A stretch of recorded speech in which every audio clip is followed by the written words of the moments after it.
Good morning, Midnight's Edge fans. We're here to tell you that we have so much more to offer you now at our Mixed Tees store. Not just t-shirts and hoodies, but we do have plenty of those, and new designs for that matter. You can also get mugs, and of course our brand new limited Amber Turds stained blanket. That's right, just for your bed or wherever you need it. So head on over to Mixed Tees now and get all your apparel and goodies from Midnight's Edge. Get up, wake up, this is your final warning. It's time for midnight sets in the morning.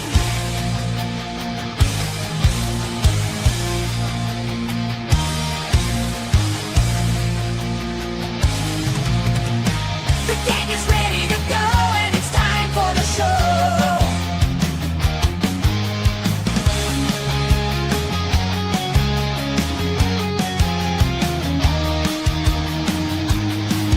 It's time for midnight sets in the morning.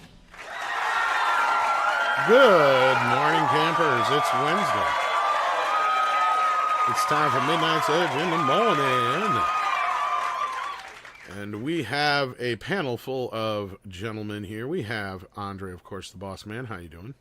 I'm doing excellent. Greetings, everyone. Glad to be here. We also have Scribe Light with us. How you doing? Good morning, everybody. Happy, what day is it? Oh, yeah, it's Wednesday.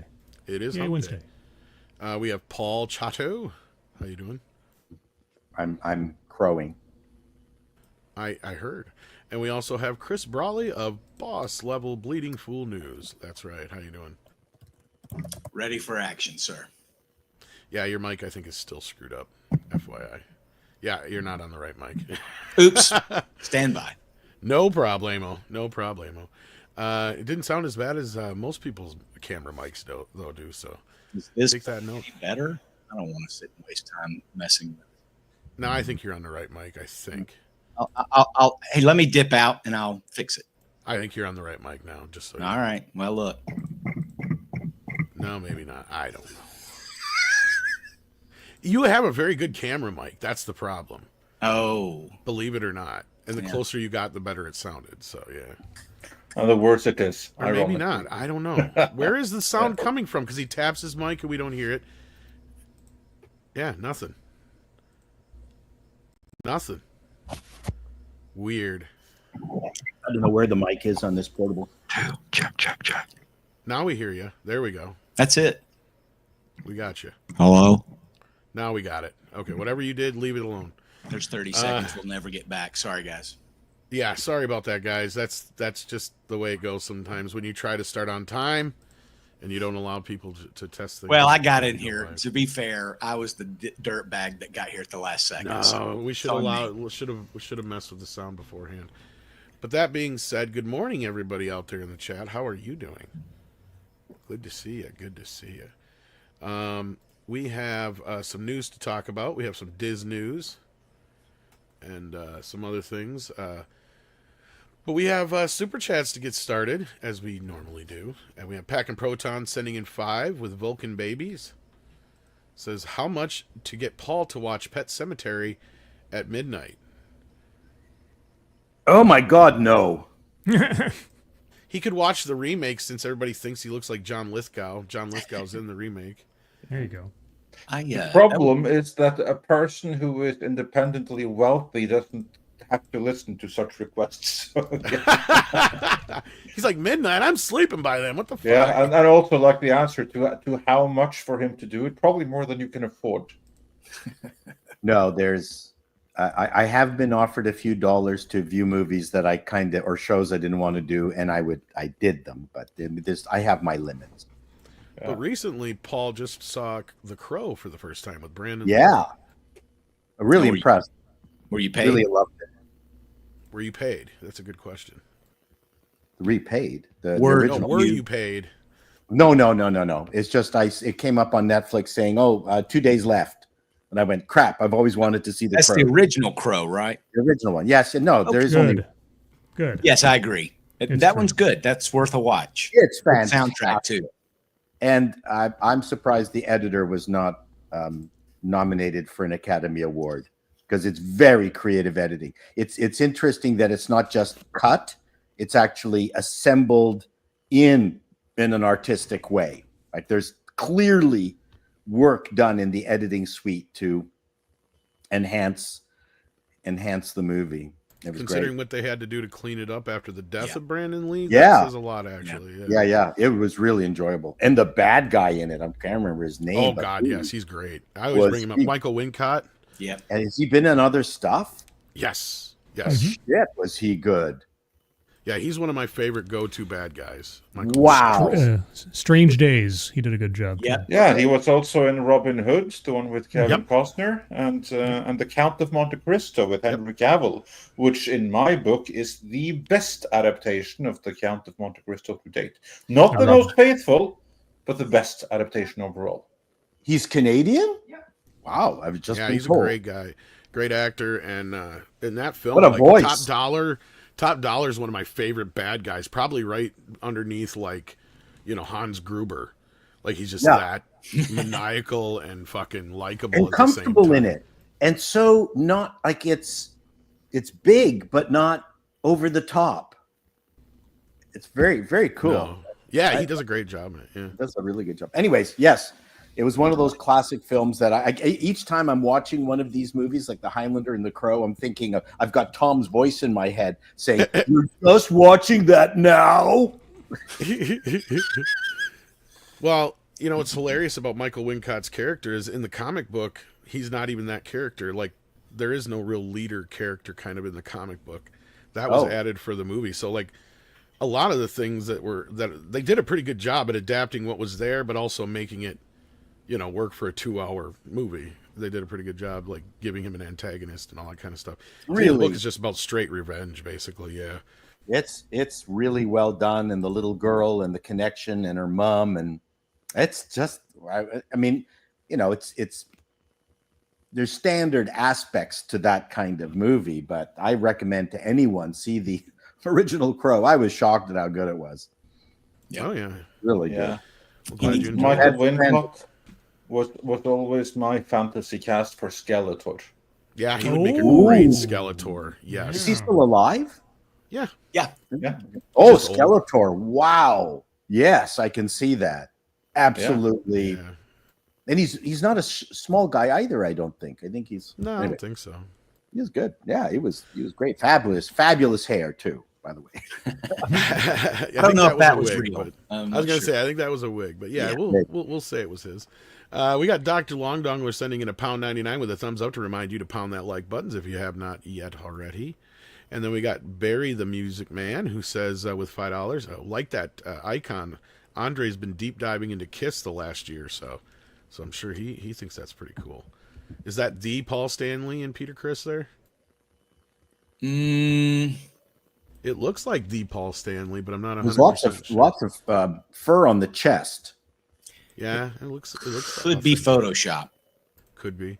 But anyway, Superman is coming out Friday on digital and physical release on September 20 and on September 23rd, but the cheap bastards, no deleted scenes or commentaries. Actually, I posted there is going to be a commentary, but I think it's just going to be on the digital version, I guess, or some bullshit. What? Yeah, I don't know what the fuck is going on. Like, I am taken off guard by this just as much as a lot of other people are. Because this whole thing, it was initially not going to come out on the 15th, and then all of a sudden it is. So I'm sure some fucking money cruncher and fucking Warner Brothers decided to convince Zaslav and James Gunn and Peter Safran that they would make more money by getting this thing out on streaming already. Right? Even though James Gunn himself said it would not be out before Peacemaker. Yeah. And I was being told they were possibly going to stretch it out to that 90-day window. And now all of a sudden they're going against that. So I don't know what It the fuck blows is my going on with mind. that. Yeah, it was a shock. 'Cause Now- I think it was supposed to come out on the 28th originally. Well, they were talking about the 26th, but that was just because that was the typical Warner Brothers 45-day window. So they're not even doing that, which blows my mind. And it's not like the movie had any major, hiccups. It's been doing okay as far as like Yeah. its Top box five office. still. Yeah. Yeah. And so the digital version will have a director's commentary, a gag reel, and deleted scenes, but for some reason it's not going to be on the disc. And that tells me because they rushed the disc into production. Well, they rush a lot of these things now. I was looking at a thread the other day about how DVD and Blu-ray menus the art of them has been lost for a long Oh time. God! Well, not only that, do you realize that I'm starting to hear that a bunch of the special features for the Nightmare on Elm Street box set are not even going to be on the box set; they're going to be digital. Oh no! Because first of all, it's a lot of it's become an afterthought. Well, it was a huge nightmare, pun intended, to begin with, because they were just going to re-release what scans they had for the sequels, throw some DNR on them, and put them in a crappy box set. But fortunately, there were some people behind the scenes who fought for better box art and a better set, and in that they got new scans for the films. But in the process of, they called in the directors to sign off on the scans. But they didn't bother asking them about anything special. So now you got like Rachel Talalay and stuff like that, who's dusting off a bunch of deleted scenes and other crap for Freddy's Dead and all this other stuff that's probably going to wind up as digital only special features, I guess. No. Because they waited, because they're just totally unprepared for this. It's like they don't understand how popular this shit is. They're starting to learn, and this is what the one guy said is a good thing, but. This kind of seems like a misstep for Zaslav, and he hasn't made any yet that I can tell. But this does seem a little bit clunky. This is stupid. I mean, I'm not going to say every decision he's made has been solid. I will, even though I'm somebody who is the first to point out Zaslav derangement syndrome, but he has had this thing where he's probably listening to the wrong person on this. That's what I'm thinking. And I can't also believe kind of James makes Gunn James got Gunn a behind liar. this. It does, and it makes the movie look like a failure. So I don't know who the fuck convinced them of this. Yeah, I think this is a really, really bad idea. I mean, this thing is actually still doing really well in theaters, and this is going to undermine that. And is there money in digital? Yeah, of course, a little bit, but I think it's not so much money as they're losing by putting this thing in the on digital already. I mean, this is way premature. I feel like maybe it's been leaked or something, and they're just trying to get ahead of it. It hasn't. Yeah.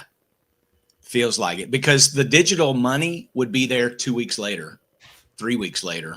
I mean, everybody that's going to buy it this weekend would have bought it in 2 or 3 weeks. Exactly. Yeah. But people who were going to see it in the cinema for the next 2 or 3 weeks, many of them won't now. I'm sure the theater owners are pissed. Yeah, they should be. It seems like a misstep. I agree. But yeah, this is like insane to me. Like, why would they do this? This reminds me of the back when I worked at a video store way back in the day. My boss, he bought a whole bunch of copies of The Matrix, and it cost him, $75 a tape or something. And it at that time, it was the shortest window between rental and street that he'd ever experienced. So he had 30 days to try to make back his money on those tapes. And he was a mom and pop. This wasn't a Blockbuster or anything. This reminds me of that. Like, how does anybody make back their money when they get that short a window? I didn't make a lot of money. Tell me about it. Oh, I know. Do you know the only movie that really made me money that wasn't a sell-through tape to begin with? What's that? Hannibal. Believe it or not, Hannibal is one of the only fucking movies that made me any goddamn money. Wow. Well, if you know, that's the era I came out. Like, it was a horrible era for movies. It was like just shit. Like Shrek and all those did great, but those were sell through already. So like, but you stole those from Blockbuster and sold them on the street. You weren't supposed to tell anybody, Paul. That was our secret. I was your hookup, man. Actually, The Matrix was my very first DVD I bought, and I didn't even have a player to put it in. I held on to it, I think, must have for months. And then finally, I bought a Mac portable that would play it. Because, I mean, when the DVDs first came out here, they were $700 plus for the player. Oh, sure. Yep. Yeah, I paid close to, it was like $450, I think, for my first player, my actual just standalone player. And that was on sale. Like, yeah. Our standalone player was the PlayStation 2. Well, a lot of people's first DVD player was. I actually had a Gateway computer that I had DVD player in it pretty with early the cow on. symbol. Yeah. And we had a 25-inch monitor. It was one of the biggest monitors you could get at the time. Yeah, but our place had a DPI. Our place had a combo Laserdisc DVD player at the time, so we could do both. Yeah. But so on this note, a related question in the chat. Packet Proton says, I was going to buy the Superman 4K, but digital extras, should I hold off? No. Here's the beauty of it. You get a digital code with it. So here's the upside of that. See, like, I've bought Jaws, 5 times now probably.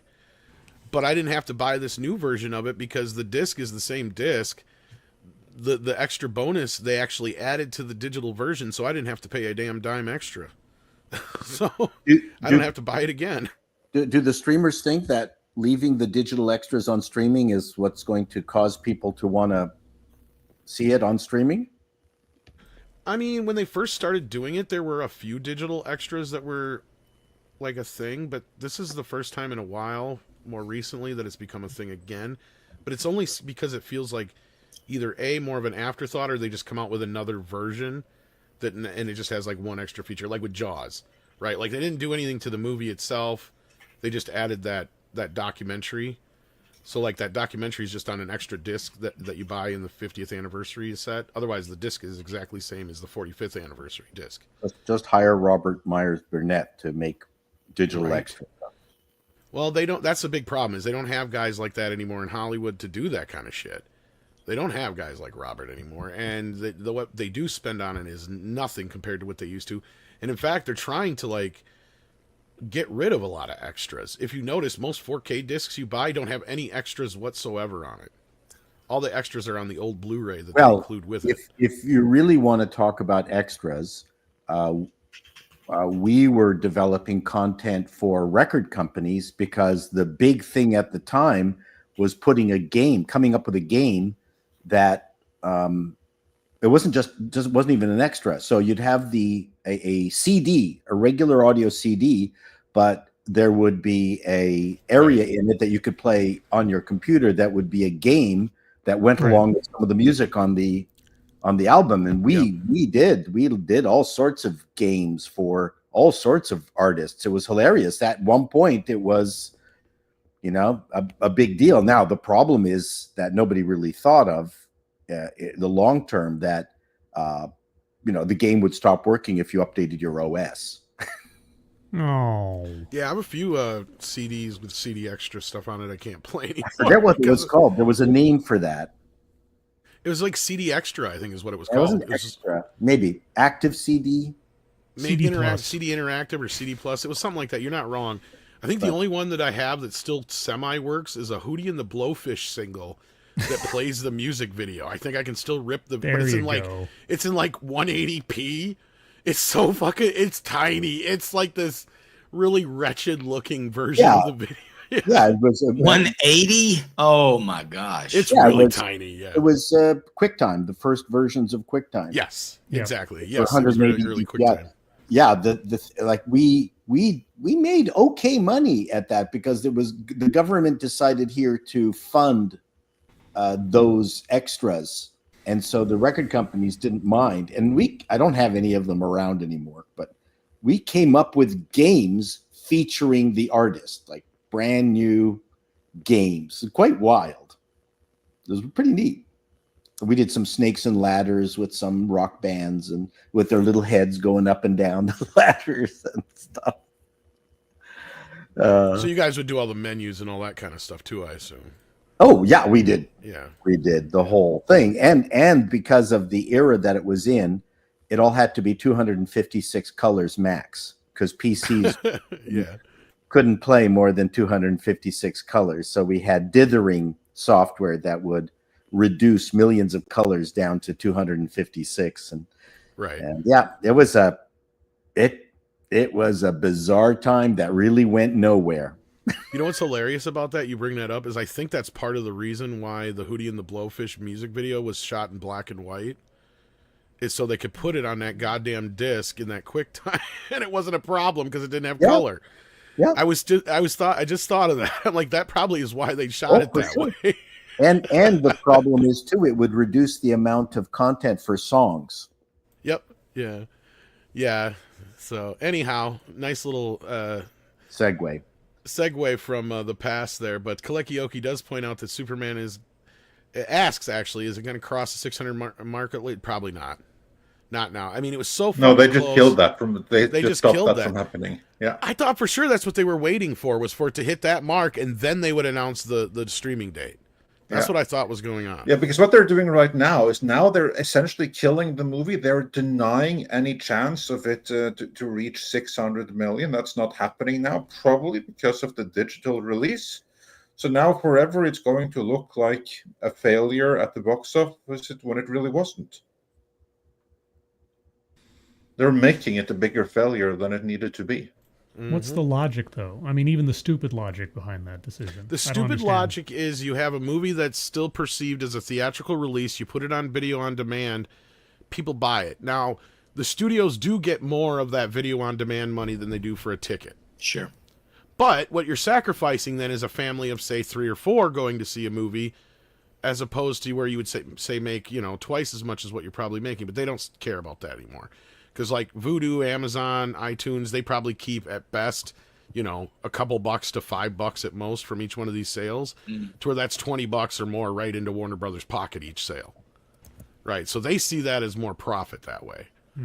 For Does some Warner reason. Brothers not have a platform for digital sales already? Not like that, no. Okay.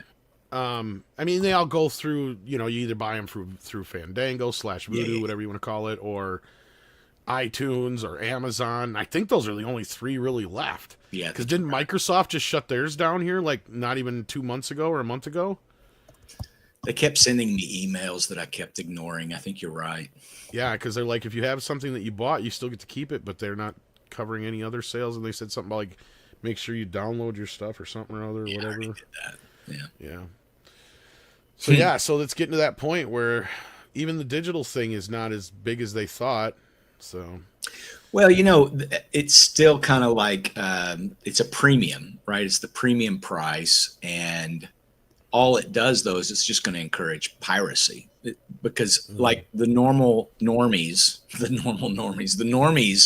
see premium video on demand as expensive. And they're like, well, I'm not going to do that shit. I'll just go to the theater to see it. I'll just go to the movies to see it. But you do have people that have adopted that and been doing it for years. So it's going to hit the ticket sales. There's no doubt. They'll still sell tickets at the theaters, but it's going to be markedly less.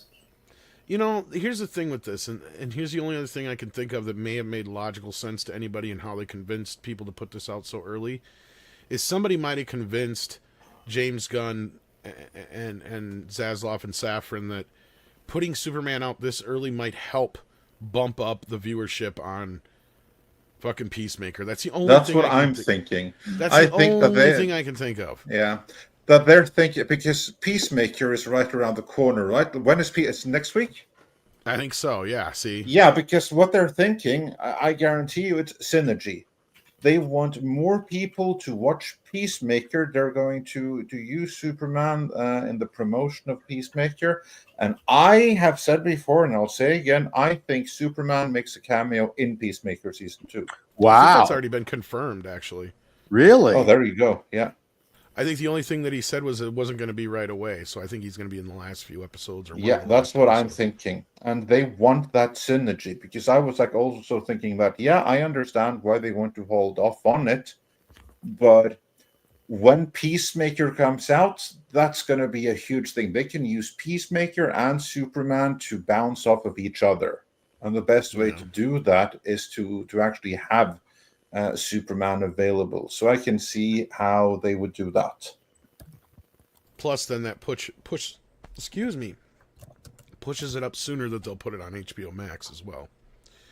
Yeah. Which again, I think they're just, like I agree with Andre. They're cutting their own knees off despite themselves at this point. But whatever. Yeah. Well, one of the things I mentioned about the Superman movie, even though I thought it was a bit of a mess and I didn't like all the digital eye confusion, was I thought it set things up for a DC universe, let's call it, but not in the same way that the Marvel universe was. Just being able to do exactly what you've talked about, is maybe include Superman in Peacemaker, and the fact that Gunn has managed to, we'll see what happens with season 2, create something as weird and simple and successful as Peacemaker, which Marvel has not been able to do.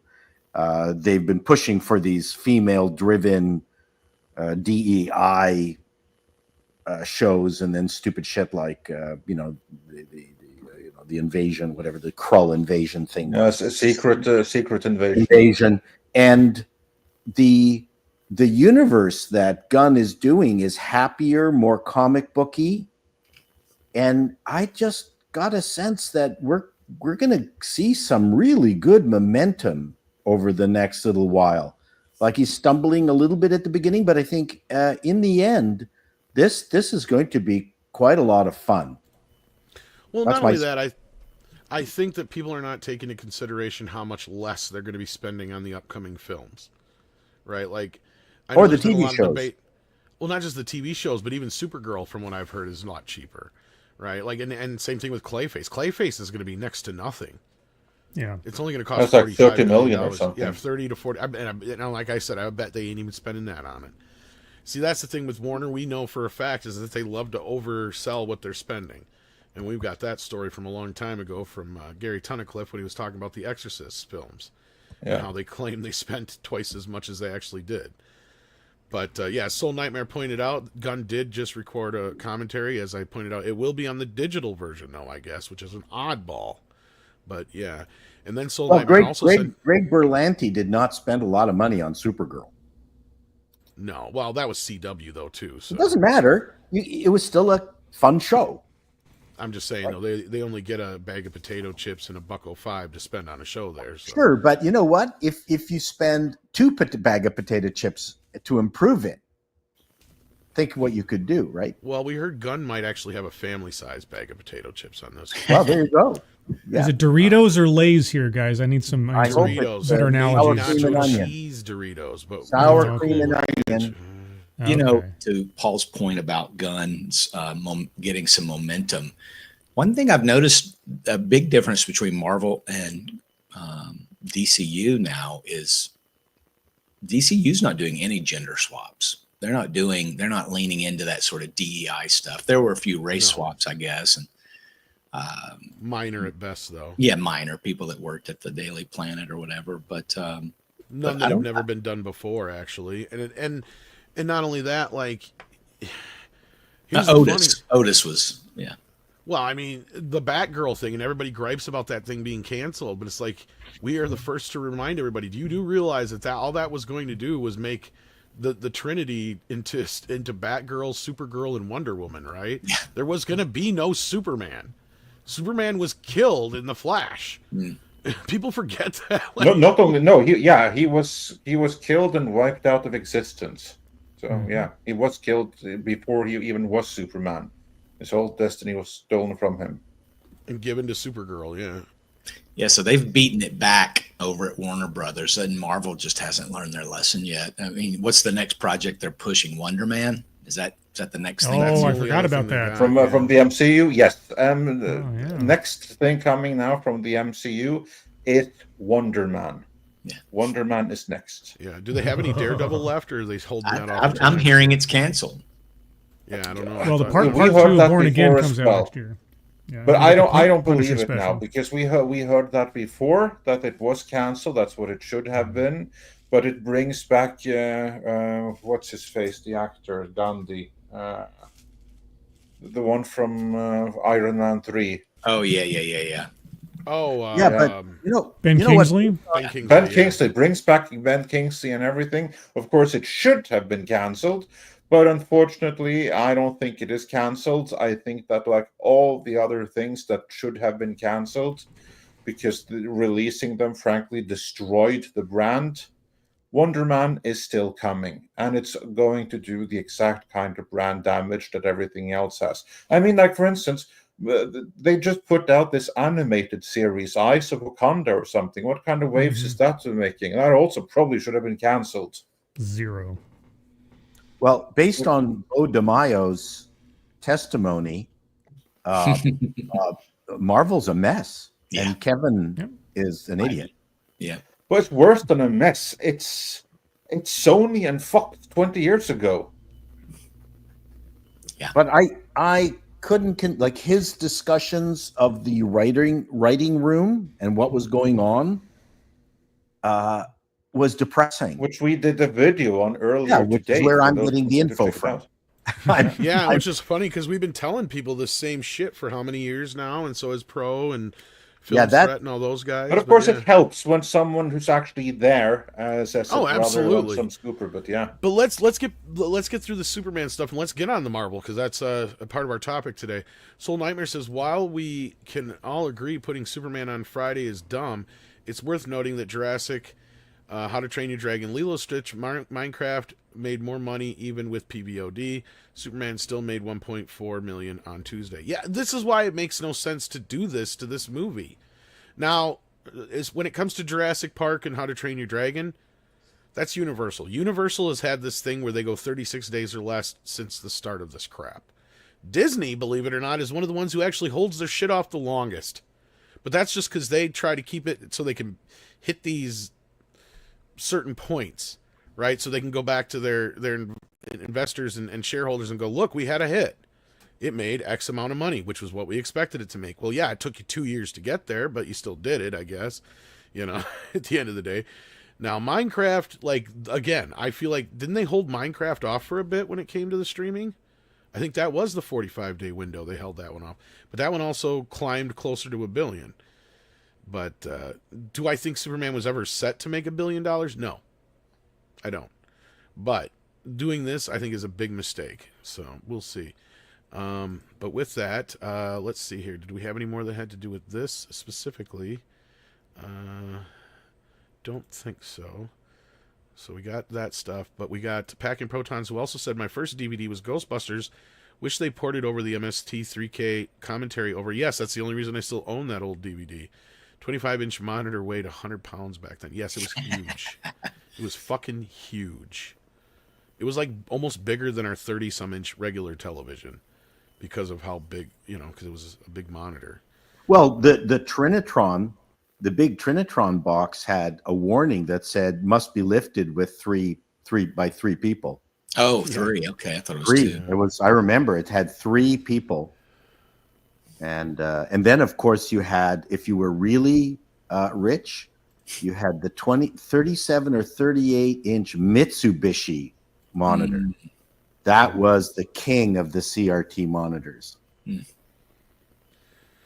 And that glass was Yes. Well, that was why. It was because the tube was so big. Mhm. Truth Hope Love says, hey, what do you think of that K-pop Demon Hunters? Loved it. I haven't heard of it, seen it. Loved heard it. Of it, but It was I haven't seen great. it. Great fun. What's woke about it? I don't know. It's about a girl K-pop band. Like, I'm sorry, That's what? right, yeah. Like, I don't know. It may not be for everybody. It is fun. It's a ton of fun. If you're an anime fan, Yeah. I mean, it's just so funny when they're up against the boy K-pop band for global domination. It's just so well done. They're very very Q and the Pussycats. Yes, basically. Yeah, it's the K Powerpuff Girls. There you go. Paul's into girl K-pop groups. I'm confirmed. totally sorry. Oh. I read manhwa. Pack of Proton says maybe they are hoping for a Puss in Boots situation. Re-theater still does good. That, I think, was just an anomaly. I don't know what happened there. That was a weird... And that was real early on in the streaming days yet, so I don't know if people were still quite ready yet for that whole thing when that went down. But I know what you're talking about, for those who don't remember when they pulled Puss in Boots earlier, but it still did pretty good at the box office. And then Flying Blind sent us in a super sticker. Let me see if I can see what it is here.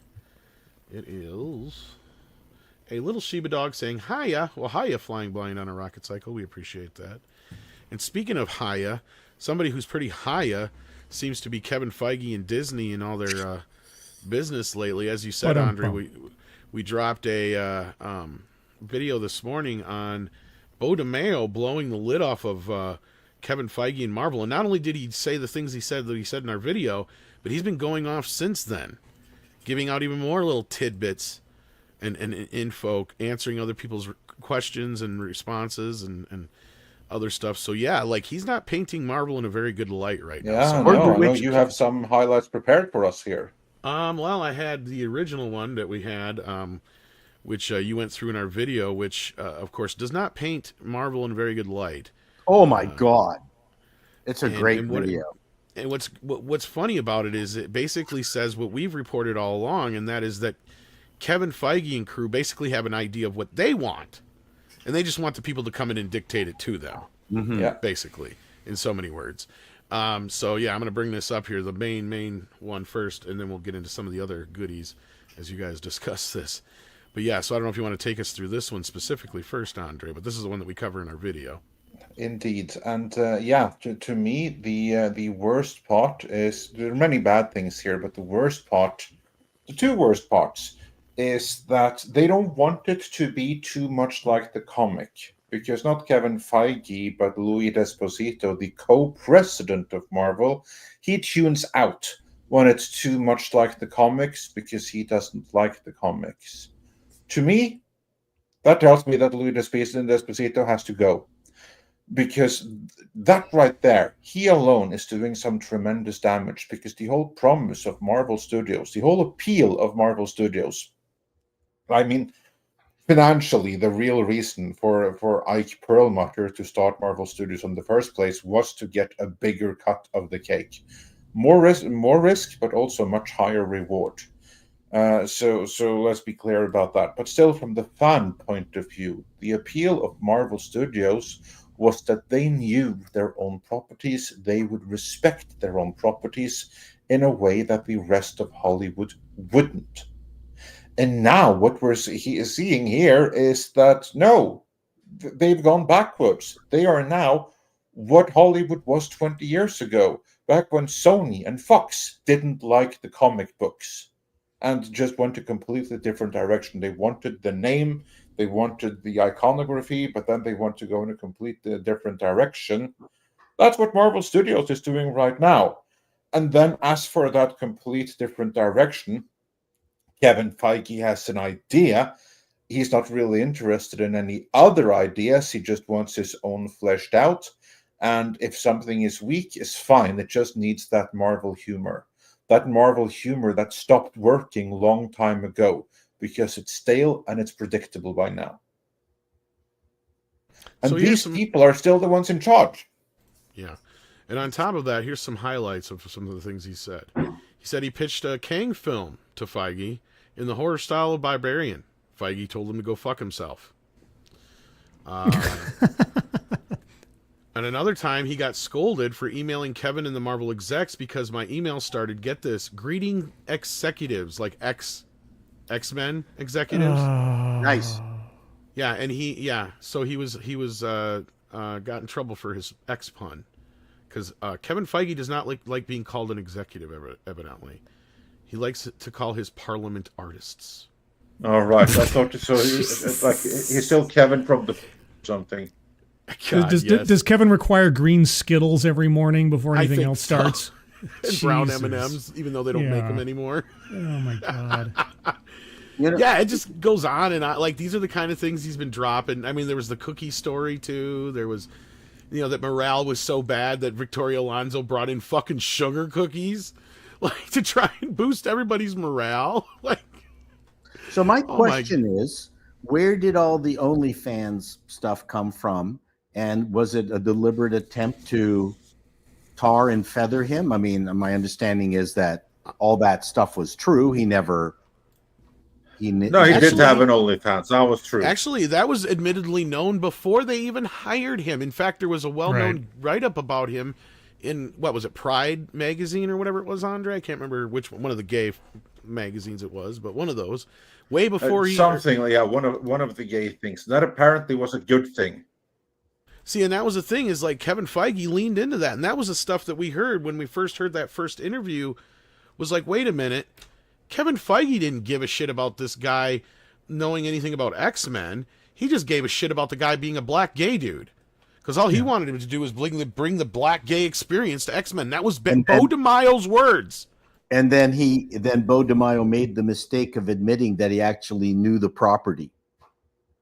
Yeah, Pretty much. This is the downfall of identity politics. Kevin Feige sees somebody, he's a gay black man, so I know I can assess both his character and his worldview, so he'll fit in here because simply those non-determinative elements of his makeup tell me what kind of person he is.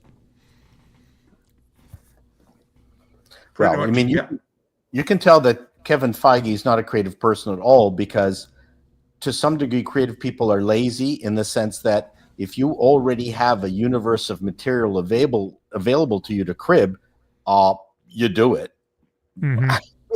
It's now you expand on it and things like that. But let me tell you, when you're under the gun trying to make stuff, you make you take advantage of the stuff that's available, and the stuff that he was pitching based on the video that you were doing. I thought, man, oh man, he comes up with great ideas.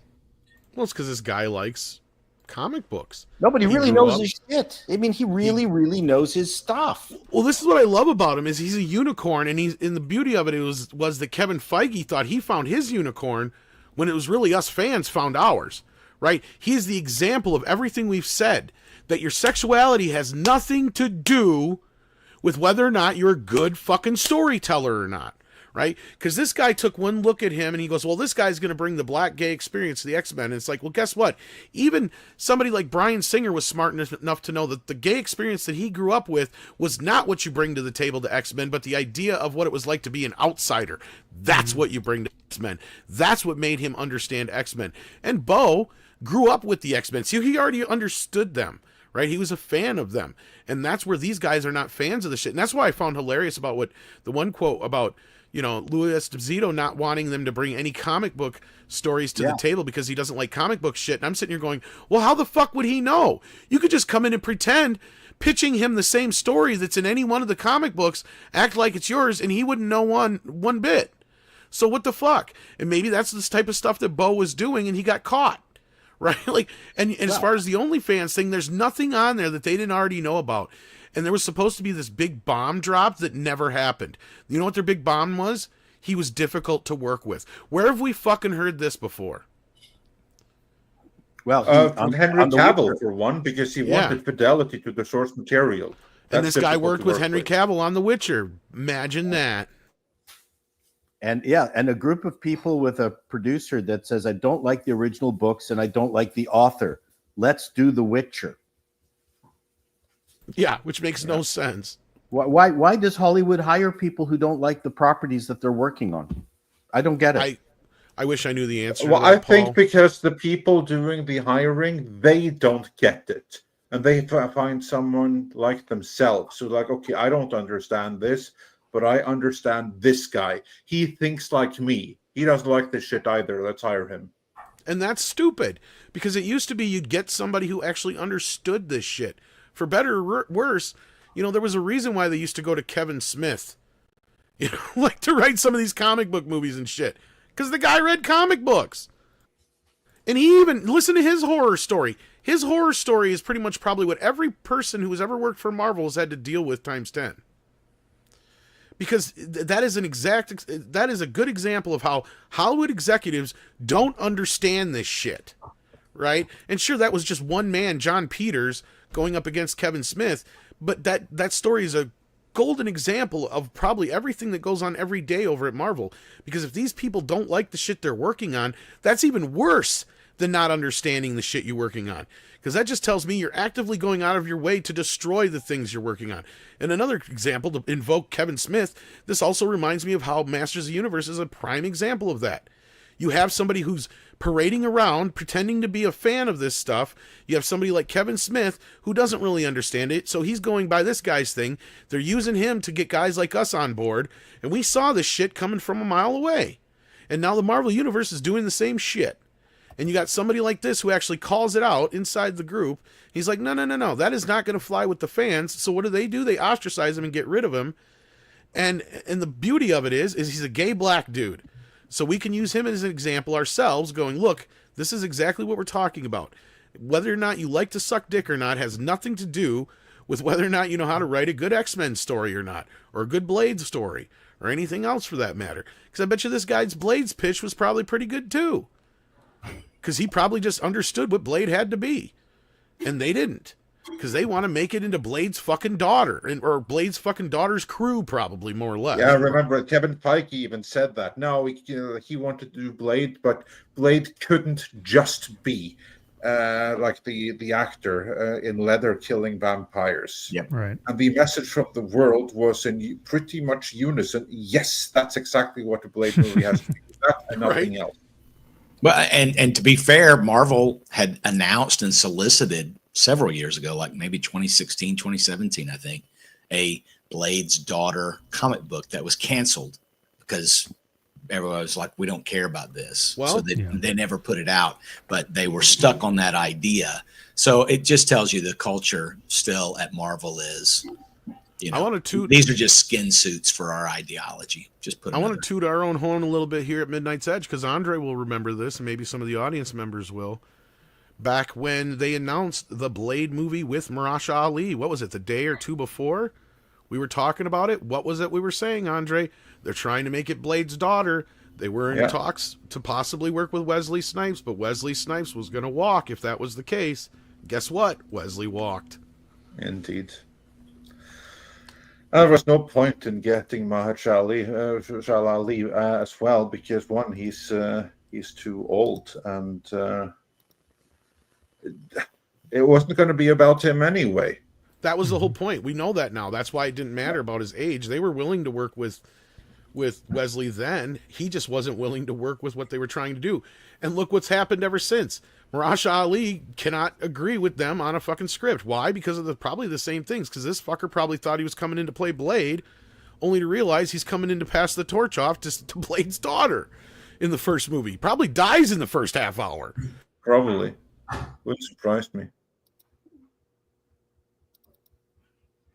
And that's probably what, because that was the thing that we were being told. Because one of my guys, the guy I used to punch up scripts with, he said flat out, he goes, "I'm on the crew if they decide to go, if Wesley goes with them," and that's where I got this info from.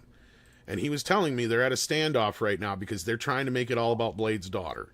They're trying to offer him a Whistler role, and he don't want it. He wants to play Blade. That's what I was being told. And then like 2 days later, a day later, we had a Mark Ruffalo situation, and Andre knows what I'm talking about with that, because Mark Ruffalo was told, if there's a limo out front of your house at, what was it, 9 o'clock in the morning, you're the new Hulk. Yeah. That's how quick it happened, kids. Like the night before Comic-Con when they announced the Avengers, that's when Mark Ruffalo got the job. Pretty because much. they couldn't work it out with Edward Norton on the other end. And they decided to publicly feather and tar him. Which is kind of what they did to Wesley Snipes by pushing Marasha Ali out there right away. And I'm surprised that and I bet you the only reason he came back was because Kevin what's his face, Ryan Deadpool. Reynolds. Ryan Reynolds asked him, yeah. Of course, yeah, it was Reynolds who did that. So, but at this point, if they're smart, they'll just sign him up for 3 movies and get it over with and just make it all about Blade killing vampires. Like, how hard is But they're that? not smart, so they won't, so never mind. Exactly. Well, and that goes in with all the other stuff we have to talk about, because we even got a little bit from the past from John Boyega now. He's been out talking about Star Wars again. I don't know if you guys saw this or not this morning. Yeah. But Let's yeah, bring it so up. I'm working on it. I can't. I don't think he find it. ever talks about anything else, does he? No, he doesn't have anything else to talk about. That's the thing. I mean, I remember when he first started talking out about Disney and Lucasfilm, and he said, "I'm going to say what I'm going to say, and I'll probably never work again because of it." And Yep. that's when he stopped being in movies. Yeah. Well, I mean, he did. They cloned Tyrone. Let's not forget that one. He has done a few things, don't get me wrong, but if anybody was like set to kind of take off with their career after Yeah. this movie, it was probably him. Yeah. Because he was kind of the guy who was building up. He had Attack the Block and a Yep. couple other things he had done ahead of time that were kind of, and we knew who he was, Yep. and everybody was looking forward to him being a Jedi. Nobody had any problems with that. No. Even he thought he was going to be a Jedi, according to this new. Well, interview and they even kind of framed the pushback to him being black when people saw him take off his helmet, because the lore and canon of Star Wars had already established what the stormtroopers were clones, right? And they were all clone back in Attack of the Clones. You knew what they all looked like: Boba Fett, wasn't he sort of the frame Well, for the Well, troopers? in my Yeah, and understanding, the- this is the problem with homework. Go ahead, Scribe. You're probably going I was to. going to say, yeah. Well, in the okay, I'm going to show off my Star Wars nerd cred here real quick. Yes. In the old continuity, in the expanded universe continuity, they ceased the clones at one point and started doing conscripts because it was cheaper and the clones were becoming problematic or something. So they decided to start doing Plus, they conscripts. only had like a half-life too, don't they? Yeah, so after sometime after Revenge of the Sith, but before New Hope, they went to conscripts versus clones. So that had already been weeded out in the lore. Now, what Disney decided to do with it, I don't recall, but I think that was still in there if I remember my Bad My Batch understanding is lore Disney correctly. just went with the idea that you're kind of like drafted into the Empire is what it seems. And I Not like only- that idea. Honestly, Not only yes, that, I are you did too. drafted? You're basically just ripped from your parents. Yeah, at like a you're a certain slave. age. You're Yeah. you're conscripted. Yeah, it's not drafted. I mean, you're drafted conscripted. You're rounded up in most places and just taken on. Yeah. And I love the idea. I'm just saying there were some super fans that were like, wait a minute, when they saw the trailer. So, of course, Disney. Well, that was went, twisted into racism, right? Like that's the thing is that was Right, twisted, right. And even Boyega took that as some racism without Of course. understanding that people Well, because were his talking handlers about were that. telling him that. But I always thought it was a course. clever. His whole story was super clever. I was really disappointed the way that Ryan Johnson treated him in the sequel. I thought it was Well, he that was the just a thing, and clown. it sounded like JJ had made a lot of promises to him, and he is an interesting character, and they did give him the shaft because Yeah. if you think about it, we've never once in the entirety of the Star Wars movie universe, at least, I'm sure it has happened in the EU, but in the movie universe, we have never had somebody who was a stormtrooper Yeah, turn into a rebel. yeah. So we actually have that insight now into the other side, and that's your gateway into finding out what it is like Yeah. to be drafted or whatever into the Empire and deal with their bullshit. And they fucking just totally swept that under a rug and turned him into a little scaredy cat, right? It's Yeah, like JJ really didn't know how to handle it. I mean, because it could have been cool if he had started having hesitation about killing other stormtroopers, and it just wasn't explored. It was a neat idea. Well, Yeah. It wasn't explored because JJ couldn't decide whether the Empire was still a big deal because he wanted Kylo to be another Darth Vader as opposed to a Bin Laden. The movie needed to be about the rebels and what was it? The New Order? What did they call themselves? yeah, First New Order. First Order, New Order, First whatever. Order. Yeah. No, that was the bad guys. No, The New Rebels. They're the Resistance. The Resistance. Yeah. whatever they were called. They had They wore the pink resistance. hats, and marched. to march. So the thing is, you've got the resistance that won, and now they've got to secure the galaxy or the universe or whatever, and they're going to have a tough time doing it. So the Empire's been defeated, but obviously they're going to have pockets of loyalists all over the place. And my thought was, that's the story, and Kylo Ren becomes a religious figure along the lines of Bin Laden, and I thought, oh, this is, he's going to planets, capturing people, drugging them, and then forcing them to be part of his troop. And then Boyega is one of the people that kind of fell out of the drug-induced stage to kind of sort out his own life. So he's got a false religious following. That to me would have been way more interesting.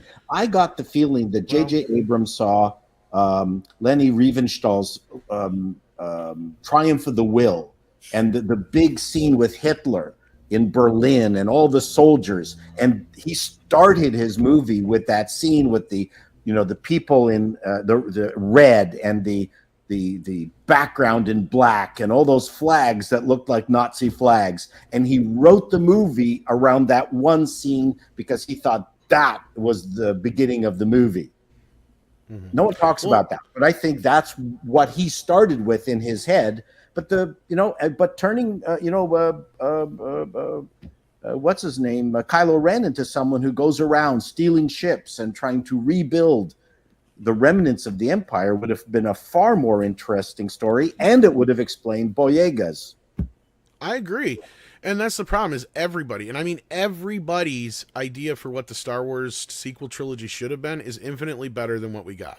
Yeah. That's a problem. Yeah. And I hate sounding like I'm sticking up for JJ in this instance, but I do feel like he kind of, and it's his own fault because he should have stuck with it as a trilogy. And if he had, then for better or worse, at least it would have been a coherent trilogy.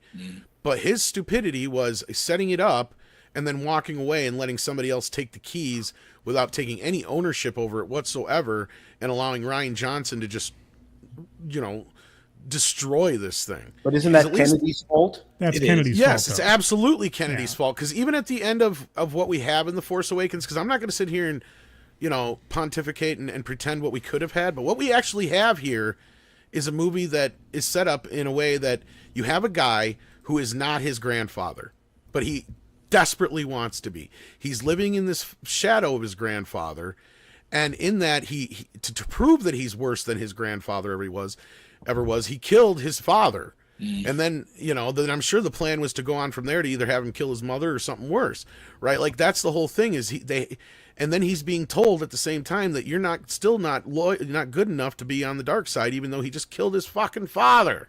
Yeah. Right? Like that's the whole point of this movie, is that this kid is 10 times worse than anything that Darth Vader ever was, because even Darth Vader was at least raised in a way that was right. Like that was, I think the whole point of this was supposed to be, is that taking a kid that young and trying to teach him as a Jedi is what fucked him up. Right. And I think that's kind of what this whole idea was leading up to eventually. But JJ had only kernels of ideas set in there, and Rian Johnson just was not smart enough to pick up on him, and or just that fucking selfish that he wanted to tell his own goddamn story. Because as most of us will agree, that regardless of how you feel about The Force Awakens, there's still at least enough nuggets there to pick up from it and make a good trilogy out of. Because what's his face, Colin Trevorrow's script proves that you even could have at least concluded most of what you had there had Carrie Fisher not passed away. And that was where everything fell apart, because at that moment, I guarantee you from what we heard, and that was probably what happened, was he's like, we need to change the ending of your movie, Ryan, so that my guy lives and sadly Carrie has to go so that I can make my movie. Otherwise it's impossible, because you needed that teacher there for that script to work. And when you have fucking just ghost Luke, what are you going to do? He can't do much. He can only just come in and give you a few lines like Obi-Wan Kenobi did. That's it. And at that point, the movie just fell apart, and it became the world's most expensive Twitter war between directors, as I've said before, because the first half of the movie is JJ undoing everything Ryan just did. In fact, he even calls the shit he did in the last movie stupid, all while doing his own new stupid shit. And then he just tries to resurrect Palpatine because he has nothing else to do, because Ryan went and killed his bad guy. I mean, that was what we got here. It was a big fucking mess.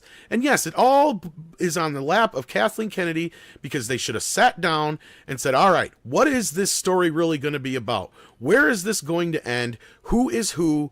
And what are they there for? And they did not do that, because we've heard 3 different stories from 3 different people now of what this movie was going to be initially.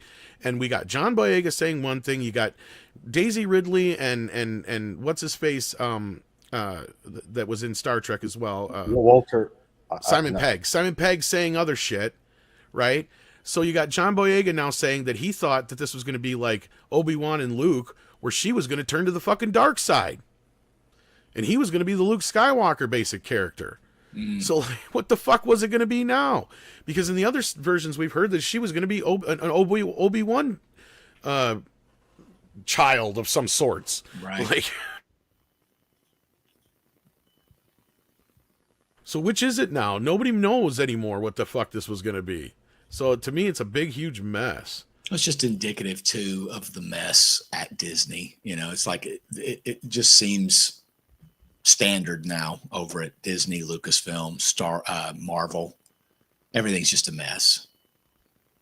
They need to clean house. I mean, imagine having the biggest franchise in the history of film and screwing it up this badly.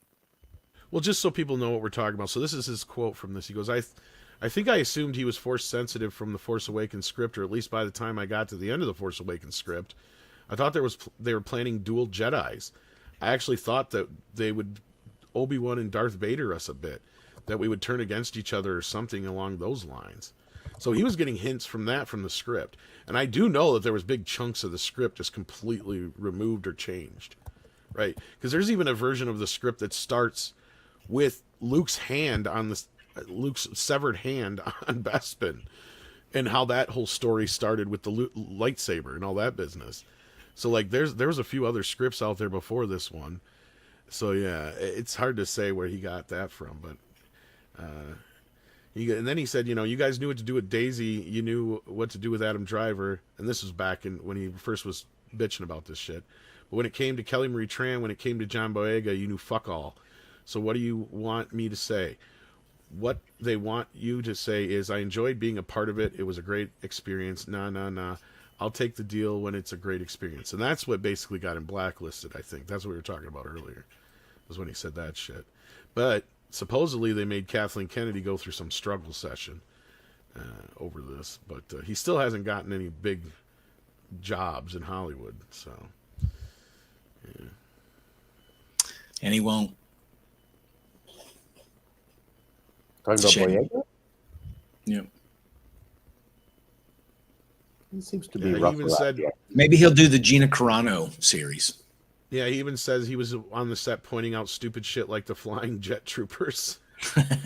He's like, I knew they were already flying in the Clone Wars series, he said here. So, yeah. So I'm assuming what he's saying by that is he was pointing out those kind of things and they weren't even listening to him about that. So that doesn't sound surprising. So, They can fly now. yeah. So Andre will be right back, guys. But anybody else have anything to say about Boyega? Nope. All right. He's the let's see. hero we need. He was.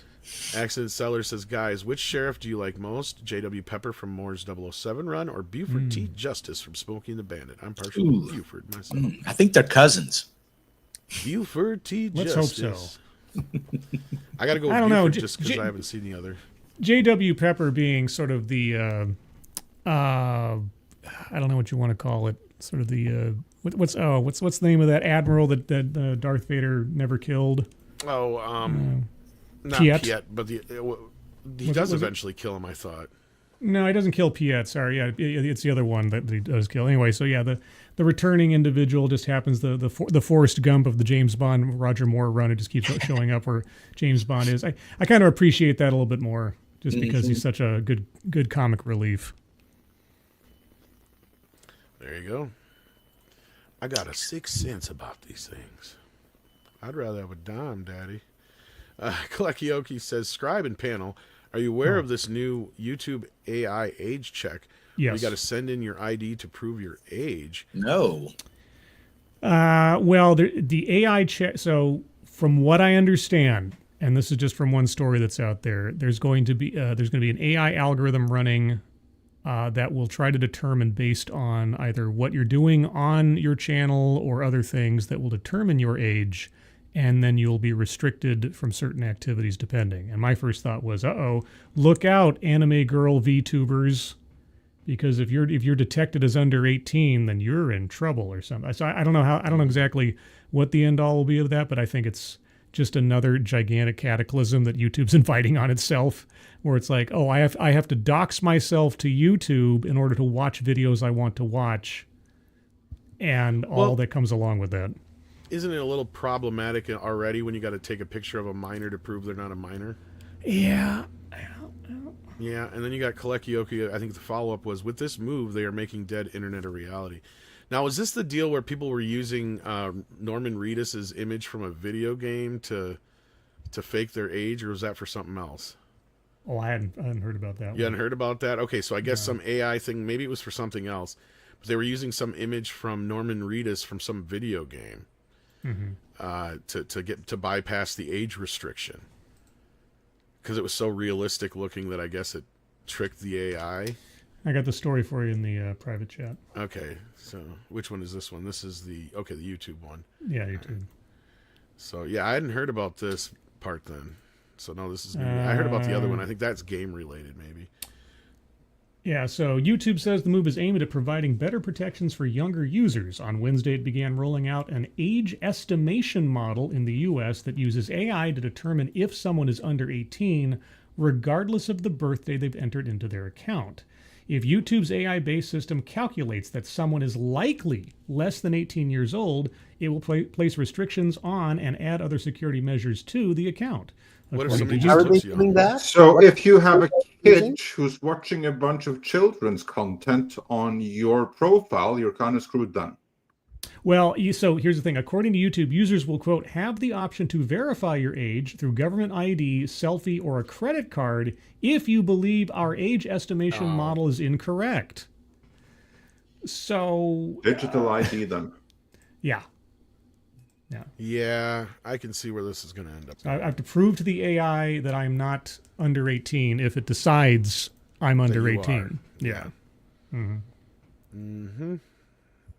Well, we'll have to see how well that works out. Mm-hmm.